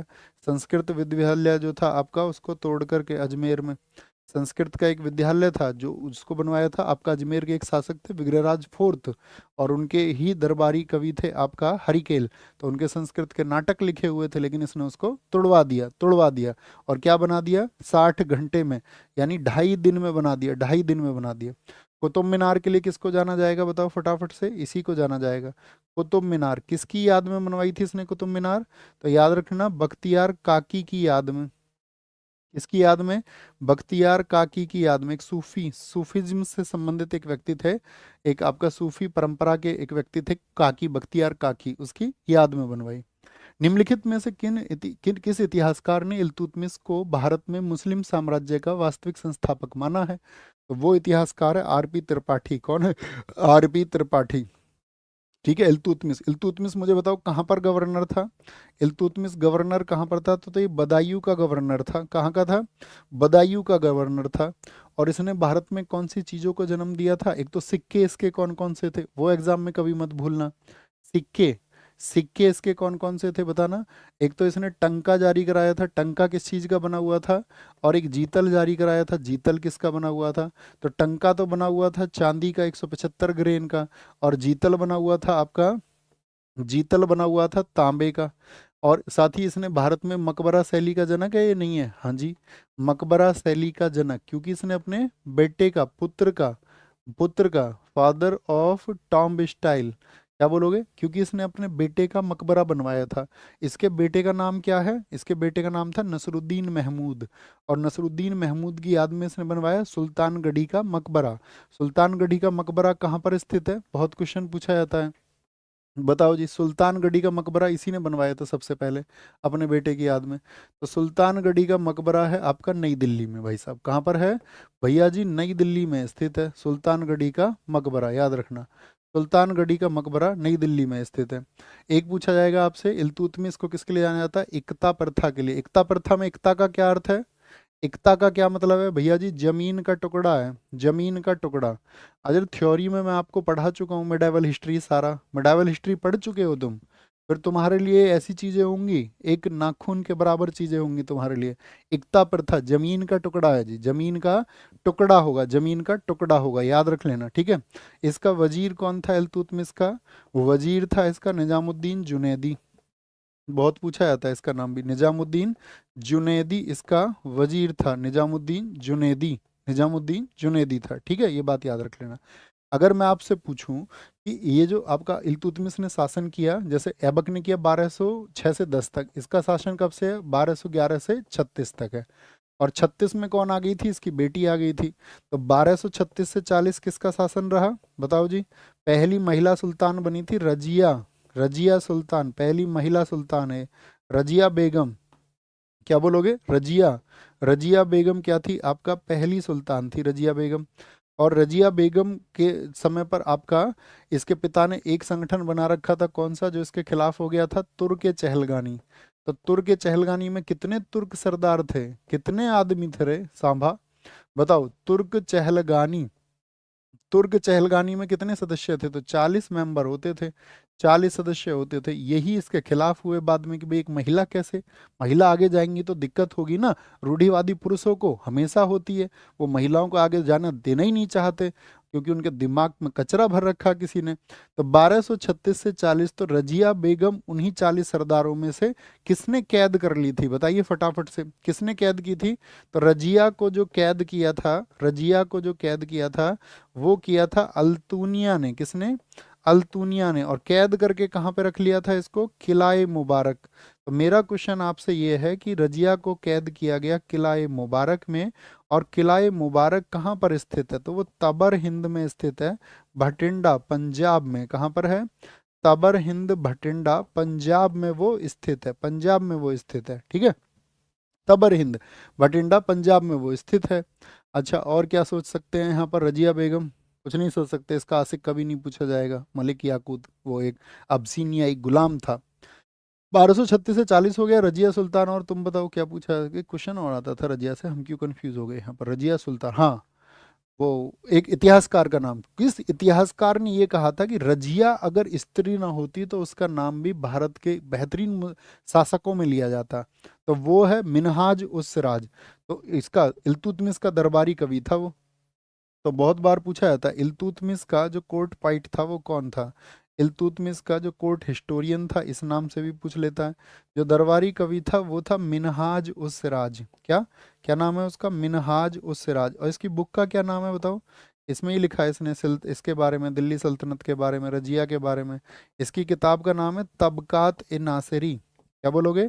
तबकात ए नासिरी किसकी बुक है? तबकात ए नासिरी। कभी एसएससी सीजीएल में कोई वर्ष नहीं रहा जब तबकात नासरी ना पूछी जाती हो। बहुत इंपॉर्टेंट है, बहुत इंपॉर्टेंट है जी। सुल्तान इल्तुतमिश के शासनकाल में न्याय चाहने वाले व्यक्ति को क्या पहनना पड़ता था? तो इसके टाइम पर लाल वस्त्र पहनना पड़ता था, क्योंकि याद होगा आपको, लाल कपड़े पहन के ही कौन गई थी जनता के सामने? रजिया, ठीक है, जुम्मे के दिन, कि भैया हमारी मदद करो। क्या बोलोगे? रजिया गई थी, रजिया, ठीक है। ये बात याद रख लेना। और तो कुछ नहीं, आपका सुल्तान हो गया, और कुछ नहीं। बाकी हम आपको बता ही चुके रजिया के बारे में। जो जरूरी है वो मत भूलिए, अनावश्यक को दिमाग से निकाल दीजिए। निम्नलिखित सुल्तानों में से कौन एक इल्तुतमिश की संतान नहीं था किंतु उसके वंश का अंतिम उत्तराधिकारी था? इल्तुतमिश की सुल्तान नहीं था। रुकनुद्दीन फिरोज इसी की सुल्तान, इसी के संतान था। रजिया भी, बहराम साहब भी 40 से 42 रहा। नसरुद्दीन महमूद इसकी सुल्तान नहीं था। क्या बोलोगे? इसकी संतान नहीं था, इसका पौत्र था, पौत्र। 1246 से 1265 तक पोता था इसका ये, ठीक है। याद है ना, यही नसरुद्दीन महमूद है जो बलबन का दामाद बना था और जिसके बाद में बलबन आया था। बलबन ने इसको दामाद बना लिया था और खुद क्या बन गया था इसका? बलबन इसका खुद, और खुद बन गया था, खुद बलबन इसका क्या बन गया था?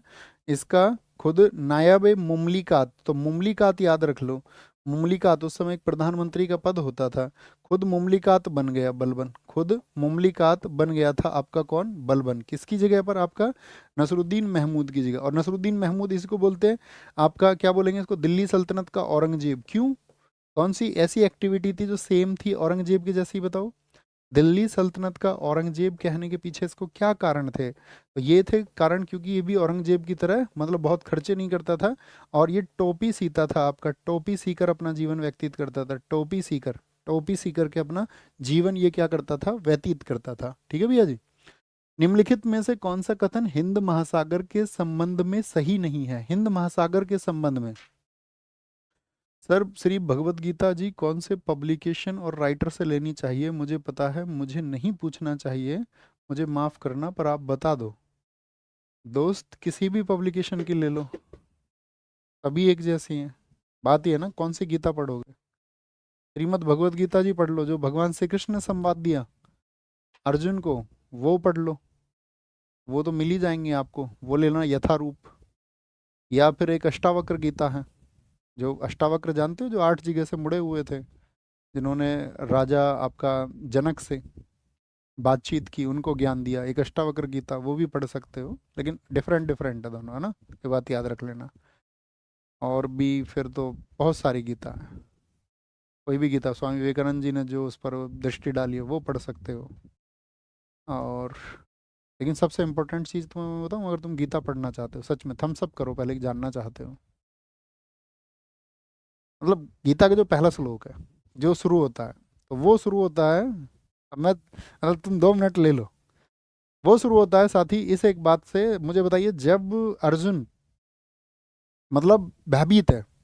एक बात तो ये दिखाई गई है कि अर्जुन बहुत परेशान है कि मैं अपने गुरुओं को, अपने तात्श्रियों को, इन सबको कैसे मतलब कैसे लड़ सकता हूँ, हाउ कैन आई फाइट।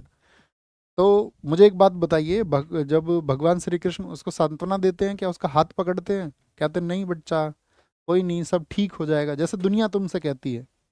और तुम किसके खुश होते हो, तुमसे, जो तुमसे कहता है हाँ सब ठीक हो जाएगा। There is no way how you will correct, कोई रास्ता नहीं है कि तुम ठीक कह सको, बस बोल दे हाँ ठीक हो जाएगा, सांत्वना दे दी। तो मुझे एक बात बताओ, भगवान श्री कृष्ण ने अर्जुन को सांत्वना दी थी कि डांट लगाई थी, उन्होंने उसको डांट लगाई थी, डांट। तो दुनिया में कोई तुमको डांट लगाए और या तुमको मतलब सही चीज पर ले जाने के लिए तुमको मतलब बोले, और तुम्हारी जो कायरता है, जो कायरता है तुम्हारी, उस कायरता को दूर करके तुम्हारे अंदर उस वीरत्व के भाव को भरे कि हाँ तुम वीरता को प्राप्त करो, तुम वीरता को प्राप्त करो, है ना। और तुम उस कायरता के शिकार मत बनो, तो तुम्हें उस पक्ष की तरफ जाना पड़ेगा, तब आप गीता के लिए स्वीकार्य हैं, है ना। और गीता आपके लिए स्वीकार्य है, तब पढ़ने की तरफ जाना, ऐसे नहीं कि झूठे आडंबरों की तरह कि बस मैं पढ़ना चाहता हूँ और उसे पढ़ के कहते हैं, सुना है मैंने कि उससे पढ़ के लाइफ चेंज हो जाती है, ऐसा कुछ नहीं है। आपका अगर विजन है उसको समझने का, उसके बहुत सारे मापक हैं, आप किसी चीज़ को किस तरह से समझते हैं, है ना। तो जब समझोगे तभी उसका महत्व है, नहीं तो फिर तो वो एक सिर्फ पुस्तक है। ओके। तो उसमें जब वो चैलेंजेस है ना आपको वीरता की तरफ ले जाने वाले, टास्क की तरफ ले जाने वाले, तो उसको एक्सेप्ट करना, है ना। ऐसे कमजोर नहीं बनना, भीरू भीरू बोलते हैं ना, डरपोक, डरपोक नहीं बनना है, डरपोक नहीं बनना है। ओके। बोलो जी, निम्नलिखित में से कौन सा कथन हिंद महासागर के संबंध में सही नहीं है। यह पृथ्वी की सतह का 20% जल रखता है। हिंद महासागर, यह 3 महाद्वीपों को छूता है, बिल्कुल ठीक बात है, 3 महाद्वीपों को छूता है, क्या ये सही बात है। इसकी उत्तरी सीमा, 3 महाद्वीप कौन कौन से भैया, Asia, Australia, Africa. Asia, Asia को छूता है, ऑस्ट्रेलिया को छूता है नीचे, और आपका अफ्रीका को छूता है लेफ्ट साइड में, लेफ्ट साइड में अफ्रीका को छूता है। इसकी उत्तरी सीमा फारस की खाड़ी के दक्षिणी छोर पर है, उत्तरी सीमा, मतलब हिंद महासागर की जो उत्तरी सीमा ऊपर, तो फारस, फारस की खाड़ी के दक्षिणी पे क्यों होगी भाई, उत्तर छोर पे होगी। फारस की खाड़ी को देखना मैप में, उसके नॉर्दर्न साइड में ये होगा, तो यही गलत हो जाएगा। यह अटलांटिक महासागर से 20% देशांतक सीमा बनाता है, ये तो 20% सीमा बिल्कुल बनाएगा। मुझे बताओ, हिंद महासागर की सबसे गहरी गर्त कौन सी है, जो गर्त जानते हो ना, ट्रेंच। हिंद महासागर की जो इंडियन ओशियन है उसकी सबसे डीपेस्ट ट्रेंच कौन सी है, हिंद महासागर की सबसे सबसे गहरी गर्त, सबसे गहरी गर्त कौन सी है, गर्त का मतलब जो सबसे डीपेस्ट उसका ट्रेंच है, तो वो कौन सा है, वो है जावा, जिसको सुंडा ट्रेंच भी हम बोलते हैं, क्या बोलते हैं उसको, सुंडा गर्त भी उसको कहा जाता है, सुंडा ट्रेंच भी उसको कहते हैं। कितनी गहराई है सुंडा की, पूछा गया आपका एसएससी जेई में, 7187, 7187 मीटर है आपका जावा की, किसकी, जावा की। और मैं पूछूं आपसे, विश्व की सबसे गहरी कौन सी गर्त है, विश्व की सबसे गहरी गर्त कौन सी है, सबसे गहरी गर्त कौन सी है। मेरे दोस्त, अपने नोट्स बनाया करो, खुद के सेल्फ मेड नोट्स, हाथ से बना होना चाहिए, हाथ से बना होना चाहिए, थम्स अप करके बताओ जी भैया हम बनाते हैं। तो सबसे गहरी कौन सी है, मेरियाना, इसकी गहराई मुझे बताओ फटाफट से। मेरियाना है, मेरियाना को ही क्या बोलते हैं, चैलेंजर डीप कहा जाता है, सबसे गहरी है ये, चैलेंजर डीप कहा जाता है, चैलेंजर डीप। और कहाँ पर है ये, आपका प्रशांत महासागर में, किसमें है, पैसिफिक ओशियन में, प्रशांत महासागर में। इसकी गहराई मैं आपसे जानना चाहूंगा दोस्त, कितनी गहराई है बताइए। 11,022 मीटर है भैया, किलोमीटर नहीं, 11,022 मीटर, एकदम से ठीक है, 11,022 मीटर क्या है इसकी गहराई है। अच्छा, एक क्वेश्चन और बन सकता है फिर ऐसी, अटलांटिक महासागर की सबसे गहरी अर्थ बता दो।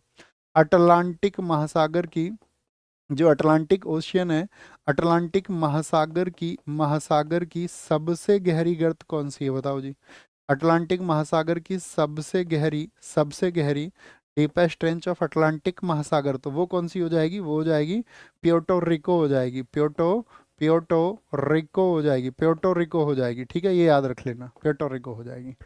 विश्व का सबसे बड़ा महासागर कौन सा है, विश्व का सबसे बड़ा महासागर, तो सबसे बड़े महासागर, महासागरों का घटता क्रम क्या है, पैसा, क्या बोलोगे, पैसा, पैसा है आपका। पी से क्या होता, पैसिफिक होता, पैसिफिक होता, पैसिफिक होता है, यानी कि प्रशांत महासागर होता है। और प्रशांत महासागर पूरे विश्व का कितने प्रतिशत घेरता है, ये आपका 44%। तो सबसे बड़ा यही हो जाएगा 44% पे। दूसरे नंबर पे कौन हो जाता है, अटलांटिक हो जाता है। अटलांटिक आ जाएगा सेकंड पे। कितना क्षेत्रफल घेरता है ये आपका, ये लगभग 23.5% घेरता है, 23.5%। तो ये क्या हो गया, अटलांटिक हो गया, अटलांटिक हो गया, अटलांटिक हो गया। और आई से क्या हो जाता है, इंडियन ओशियन, यानी कि हिंद महासागर।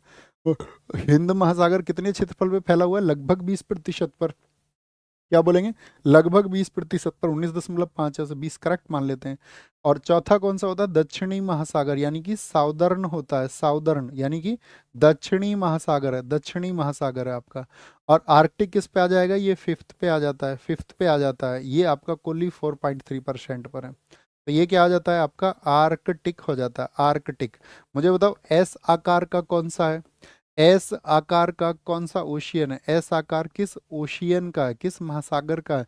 तो एस आकार होता है आपका अटलांटिक का, किसका, जो दूसरा सबसे बड़ा है, जो दूसरा सबसे बड़ा है। अब हम आपसे पूछेंगे कि जो महासागर हैं पूरी दुनिया में, वो कितना प्रतिशत जल उनके अंतर्गत है, कितना प्रतिशत जल है।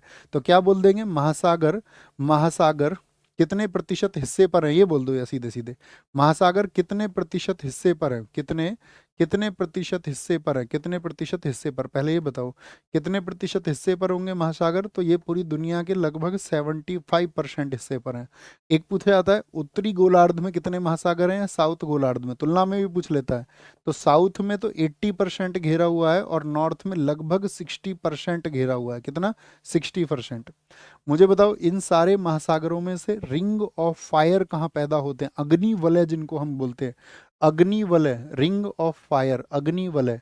बताओ जी, रिंग ऑफ फायर कहाँ पर पैदा होते हैं, रिंग ऑफ फायर। दोस्त तुमने एक प्रॉमिस किया था, एक प्रॉमिस किया था तुमने कि तुम चीजों को अच्छे से रिवाइज करते रहोगे, तो करते रहे हैं या नहीं। प्रशांत महासागर उस एक मेहनत को खराब तो नहीं करेंगे जो घंटों की लगातार मेहनत है। आप कहेंगे भैया अपनी मेहनत को हम बेकार नहीं जाने देंगे, क्या बोलेंगे, नहीं जाने देंगे, निरंतर रिवीजन करते रहिए, निरंतर। निम्नलिखित में से कौन सा एक कोरल आइलैंड है, प्रवाल द्वीप है, न्यूमूर, कार निकोबार, अंडमान, या फिर अंडमान निकोबार नहीं जी, लक्षद्वीप है। लक्षद्वीप जो भारत का है, ये 36 प्रवाल द्वीपों से बना है, यानी कि ये आपका 36 प्रवाल द्वीपों से, अर्थात 36 कोरल आइलैंड से ये मिलकर के बना है, 36 कोरल आइलैंड से, ठीक है। जिनमें से कितने पर जीवन है, 10 पर लाइफ है, सिर्फ इसमें से 36 में क्या, 10 पर लाइफ है। प्रवाल द्वीप को और क्या कहते हैं आप, प्रवाल द्वीप को, इसी को साथी हम बोलते हैं आपका मूंगा चट्टान भी कह देते हैं कई बार। किससे बना हुआ है, मूंगा चट्टान का बना हुआ। और कई बार कैल्शियम कार्बोनेट या कार्बनिक पदार्थ भी इसको बोल देते हैं। और यही कार्बनिक पदार्थ फिर जुड़ के आपका क्या बना देते हैं, कार्बोनेट बना देते हैं, कार्बोनेट बना देते हैं। विश्व का सबसे बड़ा प्रवाल कौन सा है, बताएंगे, बोलेंगे फटाफट से। भैया 75% बोल रहे हैं, 71%, नहीं 71 होगा ना, 60 और 80 का औसत तो देखिए, 75 कैसे हो जाएगा, 60 और 80 का औसत। भैया गलती से बोल दिया होगा हमने 75। आपका नॉर्थ में हमने बताया ना, और साउथ का बताया 60 और 80, तो औसत कितना आएगा वो देखिए। तो विश्व का सबसे बड़ा कोरल आइलैंड, विश्व का सबसे बड़ा कोरल आइलैंड कौन सा है, विश्व का सबसे बड़ा अगर क्या बोलेंगे इसको, प्रवाल, तो वो है ग्रेट बैरियर रीफ। किस देश में स्थित है ग्रेट बैरियर रीफ, बताओ। और किस छोर पर है, ये भी पूछा जाता है। ग्रेट बैरियर रीफ किस छोर पर है, तो ये ऑस्ट्रेलिया में है, ऑस्ट्रेलिया में। इसी को बोला जाता है क्वींसलैंड। कहाँ पर है ये, क्वींसलैंड ऑस्ट्रेलिया में ये स्थित है, ऑस्ट्रेलिया में। क्वींसलैंड ऑस्ट्रेलिया में ये स्थित है, ठीक है, ऑस्ट्रेलिया में। या प्रशांत महासागर आप कह सकते हैं, क्या बोलोगे, प्रशांत महासागर में ये स्थित है, प्रशांत महासागर में। या कभी कभी पूछ लिया था विश्व में सबसे बड़ी मूंगे की दीवार कहाँ पर है, तो विश्व में सबसे बड़ी मूंगे की दीवार भी आप इसी को कहेंगे, क्या कहेंगे, इसी को कहेंगे। मुझे बताओ किस आपका किस एरिया में है ये, ऑस्ट्रेलिया की अगर हम बात करें आपसे, तो ऑस्ट्रेलिया की अगर हम बात करें तो किधर आपका, नॉर्थ हिस्से में है, साउथ में है, कैसे बांटोगे इसको बताओ, किस हिस्से में कहोगे, किस हिस्से में है। ऑस्ट्रेलिया महाद्वीप के। भैया वेस्ट कोस्ट पर है आपका, या ईस्ट कोस्ट पर है, नॉर्थ कोस्ट पर है, या साउथ कोस्ट पर है, बताओ जी जरा फटाफट से। तो बहुत बढ़िया भैया, नॉर्थ ईस्ट में है। किस में है? नॉर्थ ईस्ट में है, यानी कि इस वाली साइड पर ये स्थित है। ये दिशा भी साथी बहुत बार पूछी जाती है, बहुत बार ये दिशा पूछी जाती है। अधोलिखित में से कौन सा शीत महासागर धारा नहीं है? शीत का मतलब क्या होता है? ठंडी, कोल्ड। तो कोल्ड कौन सी होती है आपका? तो क्या बोल रखा था हमने कोल्ड याद कराने के लिए? पिछले छात्र याद करें। ग्रीन बगुले ने ग्रीन बगुले ने लेबर की आंख में, ये सब ठंडी है, लेबर की आंख में, आंख, लेबर की आंख और कान में ठंडा केला क्यों फेंका? ठंडा, ठंडा का मतलब ये सारी ठंडी है, ठंडा केला क्यों फेंका? एक दो बार बोलो बस। क्यों फेंका? ठंडा केला क्यों फेंका? तो क्या बनती है इससे? सारी धारा याद होती है। ग्रीन से कौन सी धारा है आपका? ग्रीनलैंड की धारा है। कौन सी है? ग्रीनलैंड की धारा है। बगुला से क्या याद है? बेंगुएला की धारा। कैसी धारा होगी बेंगुएला की? बोलते चलो ठंडी जल धारा होगी। लेबर से लेब्राडोर की धारा बनती है, लेब्राडोर की धारा बन जाती है, ठीक है। आंख से ऑकलैंड की धारा बन जाती है, ऑकलैंड की। कान से कनारी की धारा बन जाती है, कनारी की धारा बन जाती है। सब कैसी हैं? ठंडी हैं। कैलिफोर्निया की धारा बन जाती है, केला से कैलिफोर्निया की धारा बन जाती है। क्या? कैलिफोर्निया। क्यों से क्यूराइल की धारा बन जाती है, क्यूराइल की। और फाका से फॉकलैंड की धारा बन जाती है। क्या बन जाती है? फॉकलैंड की धारा बन जाती है, फॉकलैंड की धारा बन जाती है। तो ये सब आपकी क्या है? बोलो भी फटाफट से। शीत महा। अब बताओ इनमें से कौन सी है? ठंडा, आंख में ठंडा केला, और अरे एक तो हमने छोड़ ही दिया इसमें, ठंडा केला और बोल्ट क्यों फेंका? और बोल्ट भी आता भैया इसमें, एक हम भूल गए इसको, बोल्ट। बोल्ट आता है आपका हम बोल्ट। बोल्ट से क्या बनता है? हम बोल्ट बनता है, हम बोल्ट। और बोल्ट क्यों फेंका, ऐसे याद रख लो। हम बोल्ट की। कनारी होता है आपका, कनारी होता है, ठीक है, हमबोल्ट होता है। और देखो आईओसीओ नहीं होगा, आईओसीओ हो जाएगा, हाँ जी बिल्कुल होगा। अगुलहास कैसी है? ये गर्म जलधारा है, गर्म। देखो गर्म की पहचान क्या है? अगुलहास पहली बात तो ये हिंद महासागर की है। किसकी है? हिंद महासागर की है, हिंद महासागर। जितनी भी गर्म जलधाराएं हैं उसमें एक श वर्ड आता है, श। तो स कहोगे तो आईओसीओ में भी आएगा। तो ठंडा आया, ऐसे याद रख लो। ठंडा आया, ठंडा क्या है? आया। आया किस में जाएगा? ठंडे में। गर्म में जितने भी फिर बाकी से हैं, जैसे कि आपका क्यूरोसिवो है, क्यूरोसिवो हो जाएगा आपका। क्यूरोसिवो होता है। एक गर्म में आता है आपका सुशीमा आ जाता है, सुशीमा सैसलजम वाली, ठीक है ना, सुसीमा, जिसमें शाह आता है, श आता है, श। गल्फ स्ट्रीम, जिसको यूरोप का कंबल हम बोलते हैं। गल्फ स्ट्रीम क्या है? यूरोप का कंबल। यूरोप का कंबल किस धारा को कहते हैं? क्योंकि वहां पे गर्मी देती है ठंड के दिनों में। क्या? ठंड के दिनों में यूरोप का कंबल इसको कहा जाता है, ठीक है। मोजाम्बिक हो, फिर चाहे फ्लोरिडा हो, इन सब के अलावा सारी गर्म है, फिर गर्म है, ठीक है। बोलो भी फटाफट से, आगे आएंगे नेक्स्ट। सातवीं योजना में आईआरडीपी के अंतर्गत रणनीति अपनाई गई थी। आईआरडीपी क्या है? बोलो। Integrated rural development programme. पहले तो इसका फुल फॉर्म लिखो। Integrated rural development programme. क्या है? रूरल डेवलपमेंट प्रोग्राम की बात कर रहे हैं, रूरल डेवलपमेंट प्रोग्राम है। इसके तहत पूछ रहा है कौन सी रणनीति अपनाई गई थी? संपूर्ण परिवार का अंगीकरण, अडोप्टेशन ऑफ होल फैमिली। यानी कि रूरल डेवलपमेंट करना तो होल फैमिली के लिए अपनाना पड़ेगा। एकदम से ठीक है, एकदम से ठीक है। ये जो मॉडल था ना आईआरडीपी का, ये सभी के ग्रामीण क्षेत्रों के विकास के लिए बनाया था जॉन मिलर ने। किसने? जॉन मिलर ने। पूछेगा इंटीग्रेटेड रूरल डेवलपमेंट प्रोग्राम का मॉडल किसने बनाया था? और ये हुआ था किसमें? कौन सा 5 ईयर प्लान था? वो था छठे 5 ईयर प्लान में। 1980 में ये शुरू हुआ था, 1980 में। यानी कि जैसे हम अगर बात करें आपसे, 7वीं और 8वीं में 1 ईयर प्लान भी चलाया गया था। फिर इसी में बाद में एलपीजी मॉडल कब अपनाया गया था? एलपीजी मॉडल बाद में, इसमें एलपीजी मॉडल चलाया गया था ग्रामीण क्षेत्र के लिए आपका 1991 में। क्या बोलोगे? 1991 में। और एक क्वेश्चन आता है कि भारत सरकार की जो पहली 7 पंचवर्षीय योजना थी, यानी कि पहली 7 पंचवर्षीय योजना, काउंट करो कौन कौन सी की बात कर रहे हैं हम, ये आपको पता होना चाहिए। 1951 से काउंट करना शुरू कर दो। जो पहली 7 पंचवर्षीय योजना थी, पहली जो 7 5 ईयर प्लान थे, उसमें कौन सी नीति थी? तो आयात प्रतिस्थापन की नीति थी। वहां पर हम आयात पर बहुत निर्भर थे। क्या बोलोगे? आयात प्रतिस्थापन। प्रतिस्थापन की नीति थी, ठीक है, प्रतिस्थापन नीति थी। यानी कि इसको हम बोलेंगे आपका क्या हो जाएगा, import substitution policy, import substitution policy थी कि भाई आयात को कैसे, आयात बहुत ज़्यादा हम मंगाते थे, उतना प्रोडक्शन नहीं होता था, तो कैसे उसको हम प्रतिस्थापित करें, किन चीज़ों से प्रतिस्थापित करें। ओके, बोलो भी फटाफट से। निम्नलिखित में से किस पंचवर्षीय योजना में भारत की विकास दर सर्वाधिक हुई थी। दोस्त बुक के लिए मैं वीडियो बना चुका हूँ अलग से, बार बार नहीं बात कर सकते हैं बुक के बारे में। बुक के लिए आपको RWSSC चैनल पर मैंने पहले ही बताया था, मैंने आपसे कह रखा है टेलीग्राम को ज्वाइन कर लो, जो जरूरी इन्फॉर्मेशन है वो मैं आपको देता रहता हूँ। टेलीग्राम पे मैंने लिख दिया था आप सब लोगों के लिए कि भैया मैं वीडियो लेकर के आऊँगा 4 बजे, और वो उस दिन कर दी गई थी, है ना, फ्राइडे में। अब ऐसा नहीं है ना आप एक ही बात को बार बार पूछते रहेंगे, बाकी हेल्पलाइन नंबर से आप पूछ सकते हैं। निम्नलिखित में से किस पंचवर्षीय योजना में भारत की विकास दर सर्वाधिक हुई थी। 8वीं पंचवर्षीय योजना में, 9वीं पंचवर्षीय योजना में, 10वीं पंचवर्षीय योजना में, या 11वीं पंचवर्षीय योजना में। सबसे ज्यादा 11वीं में।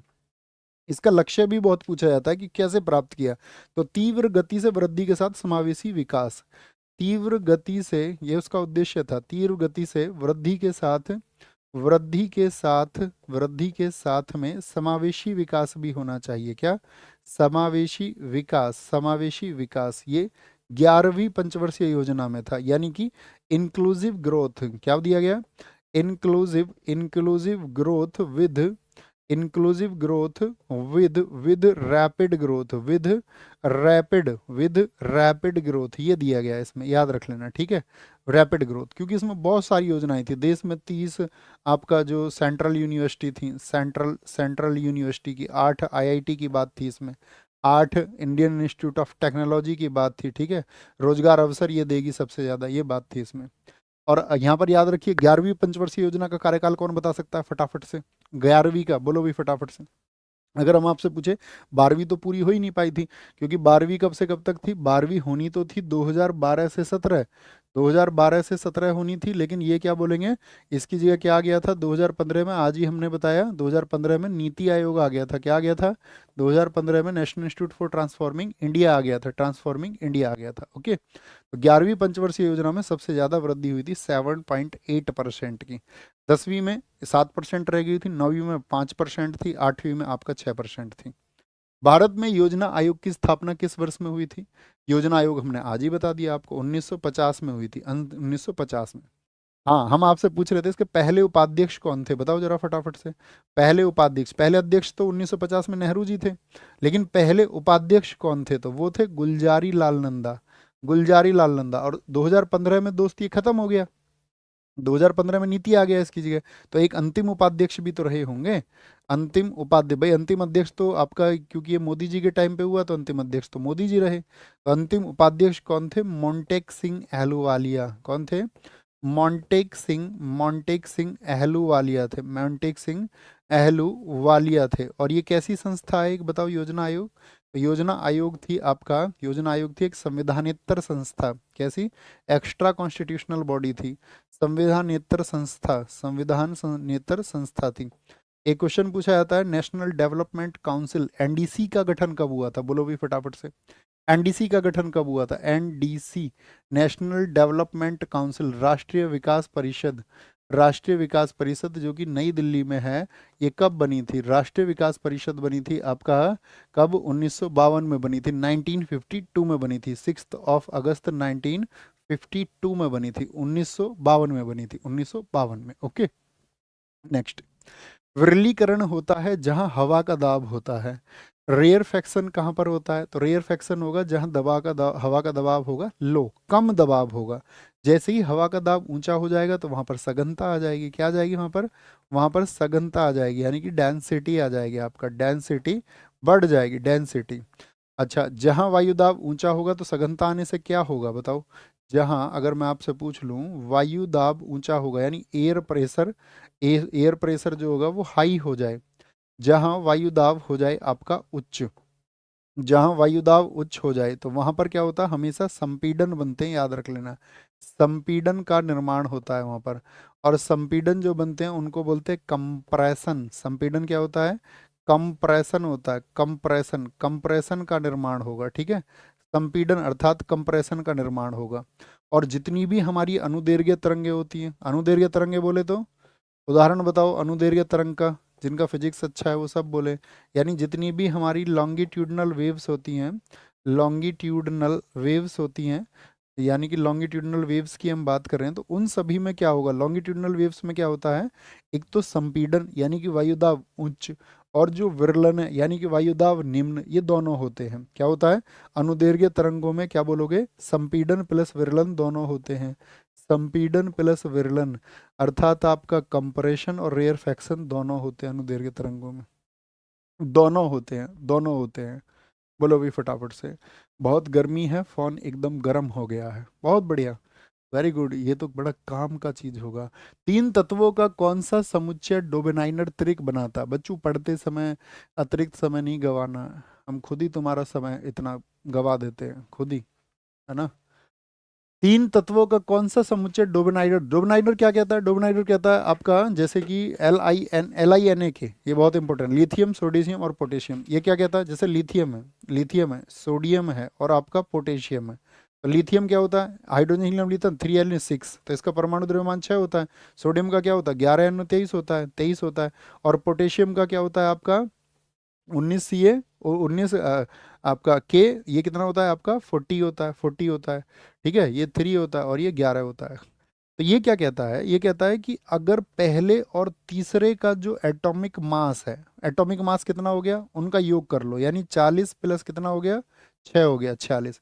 अगर उसका एक औसत निकालें, उसका आधा करें, तो बीच वाले का आ जाना चाहिए, तभी बोलेंगे डोबेनाइनर त्रिक। तो क्या आ गया इसका 43, बोलो यस और नो, यस और नो, आप कहोगे हाँ जी आ गया, आ गया। तो कैल्शियम स्ट्रॉन्सियम और बेरियम, कैल्शियम स्ट्रॉन्सियम और बेरियम भी होते हैं, हाँ जी। लिथियम सोडियम और पोटेशियम भी होते हैं, क्लोरीन ब्रोमीन आयोडीन भी होते हैं, हाँ जी होते हैं। फिर आपका ये क्या है, आयरन हो गया, आयरन कितना होता है, आयरन होता है आपका 26 पे होता है ना, 26 पे, 26 Fe55 होता है, 26 Fe55 होता है। कोबाल्ट कितना होता है, 27, कोबाल्ट 58 हो जाता है, 58 हो जाता है। निकिल की अगर हम बात करें कितना हो जाता है, निकिल आ जाएगा 28 पे, 28 निकिल 58 हो जाता है, ये भी 58 हो जाता है। तो 55 और 58 का 58 थोड़ी ना आएगा, अब बताओ आ जाएगा क्या, 5 5 10 8 5 13, नहीं बिल्कुल नहीं आएगा, डी गलत हो गया भैया, गलत हो गया, ओके। डोबेनाइडर समझ गए ना, पहले और तीसरे के परमाणु द्रव्यमानों का आधा करने पर जो मध्य में स्थित है उसका परमाणु द्रव्यमान आना चाहिए, ठीक है, वो आना चाहिए, बोलेंगे भी फटाफट से। सर जी सेकंड लार्जेस्ट कोरियल रीफ कौन सा है, सुरेश जाट पूछ रहे हैं, मैसो अमेरिकन, मैसो अमेरिकन कोरल रीफ है जो दूसरे पे आता है। मानव मस्तिष्क का कौन सा भाग उल्टी वोमिटिंग की अनिच्छिक क्रिया को नियंत्रित करता है? तो उल्टी को आपका कौन सा, फोर ब्रेन करेगा, फोर ब्रेन, क्योंकि सोचने वाला भाग इसी में होता है। सोचने वाला पार्ट किस में है, जो सोच पाते हो आप, तो सोचने वाला भाग यही कहते हैं, इसी को कहते हैं सोचने वाला भाग है अग्र मस्तिष्क, अर्ग मस्तिष्क, ठीक है। अच्छा सांस लेने को कौन नियंत्रित करता है, आप जो सांस लेते हो बताओ, सांस लेने ब्रीदिंग को कौन कंट्रोल करता है? सांस लेने का जो नियंत्रण है वो किस पार्ट के पास में है, तो वो है आपका मेडुला के पास में, किसके पास में है, वो भैया जी मेडुला के पास में, मेडुला के पास में, ओके। और अग्र मस्तिष्क क्या होता है, अर्ग मस्तिष्क आपका अगर बात करें इसके 3 भाग होते हैं, इसमें सबसे बड़ा कौन सा भाग होता है, तो सबसे बड़ा होता है प्रमस्तिष्क। क्या होता है इसमें, इसमें प्रमस्तिष्क सबसे बड़ा भाग होता है, प्रमस्तिष्क। प्रमस्तिष्क बोले तो आपका सेरिब्रम जो होता है वो सबसे बड़ा भाग होता है। सेरिब्रम मतलब बोले तो 80% भाग होता है ये, ठीक है। फिर इसमें ऑल फैक्ट्री ब्रेन वगैरह ये सब होते हैं। नेक्स्ट, न्यूरॉन के किस भाग में सूचना प्राप्त होती है, जो न्यूरॉन है, सेल बॉडी में, तंत्रिका नर्व एंडिंग में, डेड्राइट में, किसमें, डेड्राइट में सूचना प्राप्त होती है, डेड्राइट में।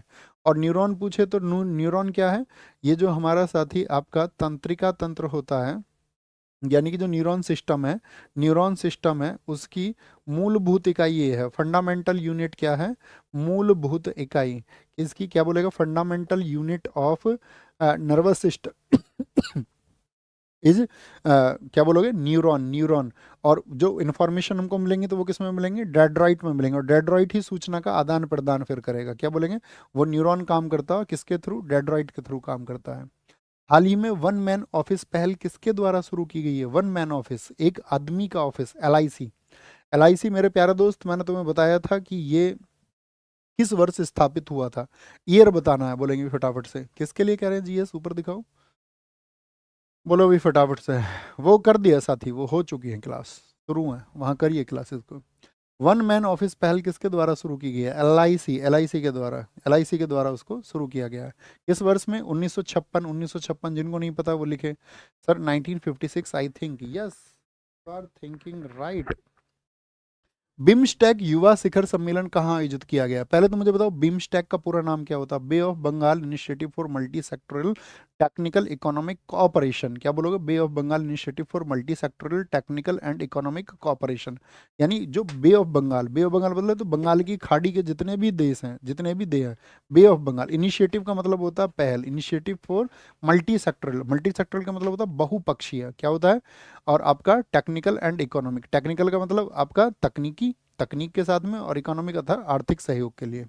ये बिम्स्टेक होता है। इसका फुल फॉर्म लिखना, आज होमवर्क में लिखो, फुल फॉर्म लिखेंगे, जगह छोड़ दो एक लाइन की।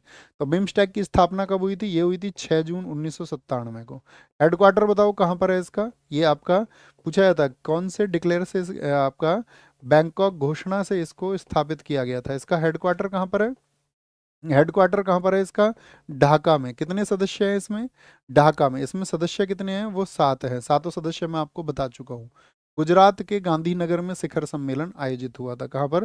गुजरात के गांधीनगर में। गांधीनगर में अभी बहुत अच्छे अच्छे सम्मेलन हुए हैं आपका। एक चर्चित हुआ 18वां प्रवासी भारतीय दिवस, 18वां प्रवासी भारतीय दिवस सम्मेलन, ये कहाँ पर हुआ बताओ? सबसे इंपॉर्टेंट रहेगा, ये पूछा जाएगा। प्रवासी भारतीय दिवस सम्मेलन, प्रवासी भारतीय दिवस सम्मेलन, इसके पूछे जाने के बहुत ज़्यादा चांसेस होंगे, अभी बहुत चर्चा में रहा। तो क्या बोलेंगे भैया? जनवरी में हुआ आपका, जनवरी में हुआ, 8 से 10 जनवरी तक चला 2025 में। कब? 2025 वाले की बात कर रहे हैं हम। कहाँ पर हुआ था ये आपका? ये हुआ था भुवनेश्वर में। भुवनेश्वर, भुवनेश्वर यानी कि आपका उड़ीसा में ये आयोजित हुआ। और इसमें जो चीफ गेस्ट रहे थे, मुख्य अतिथि कौन रहे इसमें? चीफ गेस्ट, मुख्य अतिथि जो बनाए गए इसमें, वो बनाए गए कार्ला कंगालू को। किसको? कार्ला कंगालू को बनाया गया। और कार्ला कंगालू जो है साथी, ये आपका कहाँ के? त्रिनिदाद के राष्ट्रपति हैं। त्रिनिदाद, त्रिनिदाद के राष्ट्रपति। त्रिनिदाद तो सुना होगा सबने। त्रिनिदाद एंड टोबैगो, राजधानी बतानी है आपको। त्रिनिदाद एंड टोबैगो की राजधानी क्या है? बोलो भी फटाफट से, बोलो भी फटाफट से। सर एक सीनियर स्टूडेंट ये कह रहा था कि हाथ से लिखकर नोट्स मत बनाया करो, कभी सिलेक्शन नहीं होगा। तो उसकी बात सुन लो, कौन सी बात है? किसी की तो सुनो, और फिर एक राह को तय करो, और फिर वापस घूम के आओ। नहीं तय हो वो राह तो किसी की तो सुननी पड़ेगी दोस्त, या अपने मन की सुन लो, है ना? अपना भी कुछ एक्सपीरियंस होगा, उसके लिए कह रहे हैं। तो सीनियर की सुन लो या उनकी सुन लो जिन्होंने लाखों को वहां पहुंचा दिया जहां उनको पहुंचना चाहिए था, है ना? तो किसी ना किसी की तो सुननी पड़ेगी। वो तुम्हारा हेडक है, अब तुम्हें किसकी सुननी है? वो अपनी सुनो, किसी और की सुनो, मत सुनो, वो तुम्हारा हेडक है। Okay boss. कह रहे हैं कि सीनियर ने कहा है कि हाथ से नोट्स मत लिखा करो, नहीं तो सिलेक्शन हो जाएगा। सीनियर ये चाह रहा है कि तुम्हारा सिलेक्शन ही ना हो। सलाह ले ली ना तुमने उससे। हर आदमी थोड़ी ऐसा होता है कि तुमको एकदम से चमका के भेजना चाहता हो ऊपर, हाँ तुम पहुंच जाओ। रट्टू ही रहोगे नहीं तो फिर। बोलो भाई, विमस्टैक हो गया आपका यहाँ तक, कोई दिक्कत? और ये 18वां, हाँ एक दो सम्मेलन और हुए आपका जो चर्चित रहा, चलो बात नहीं करते, यहाँ आएंगे।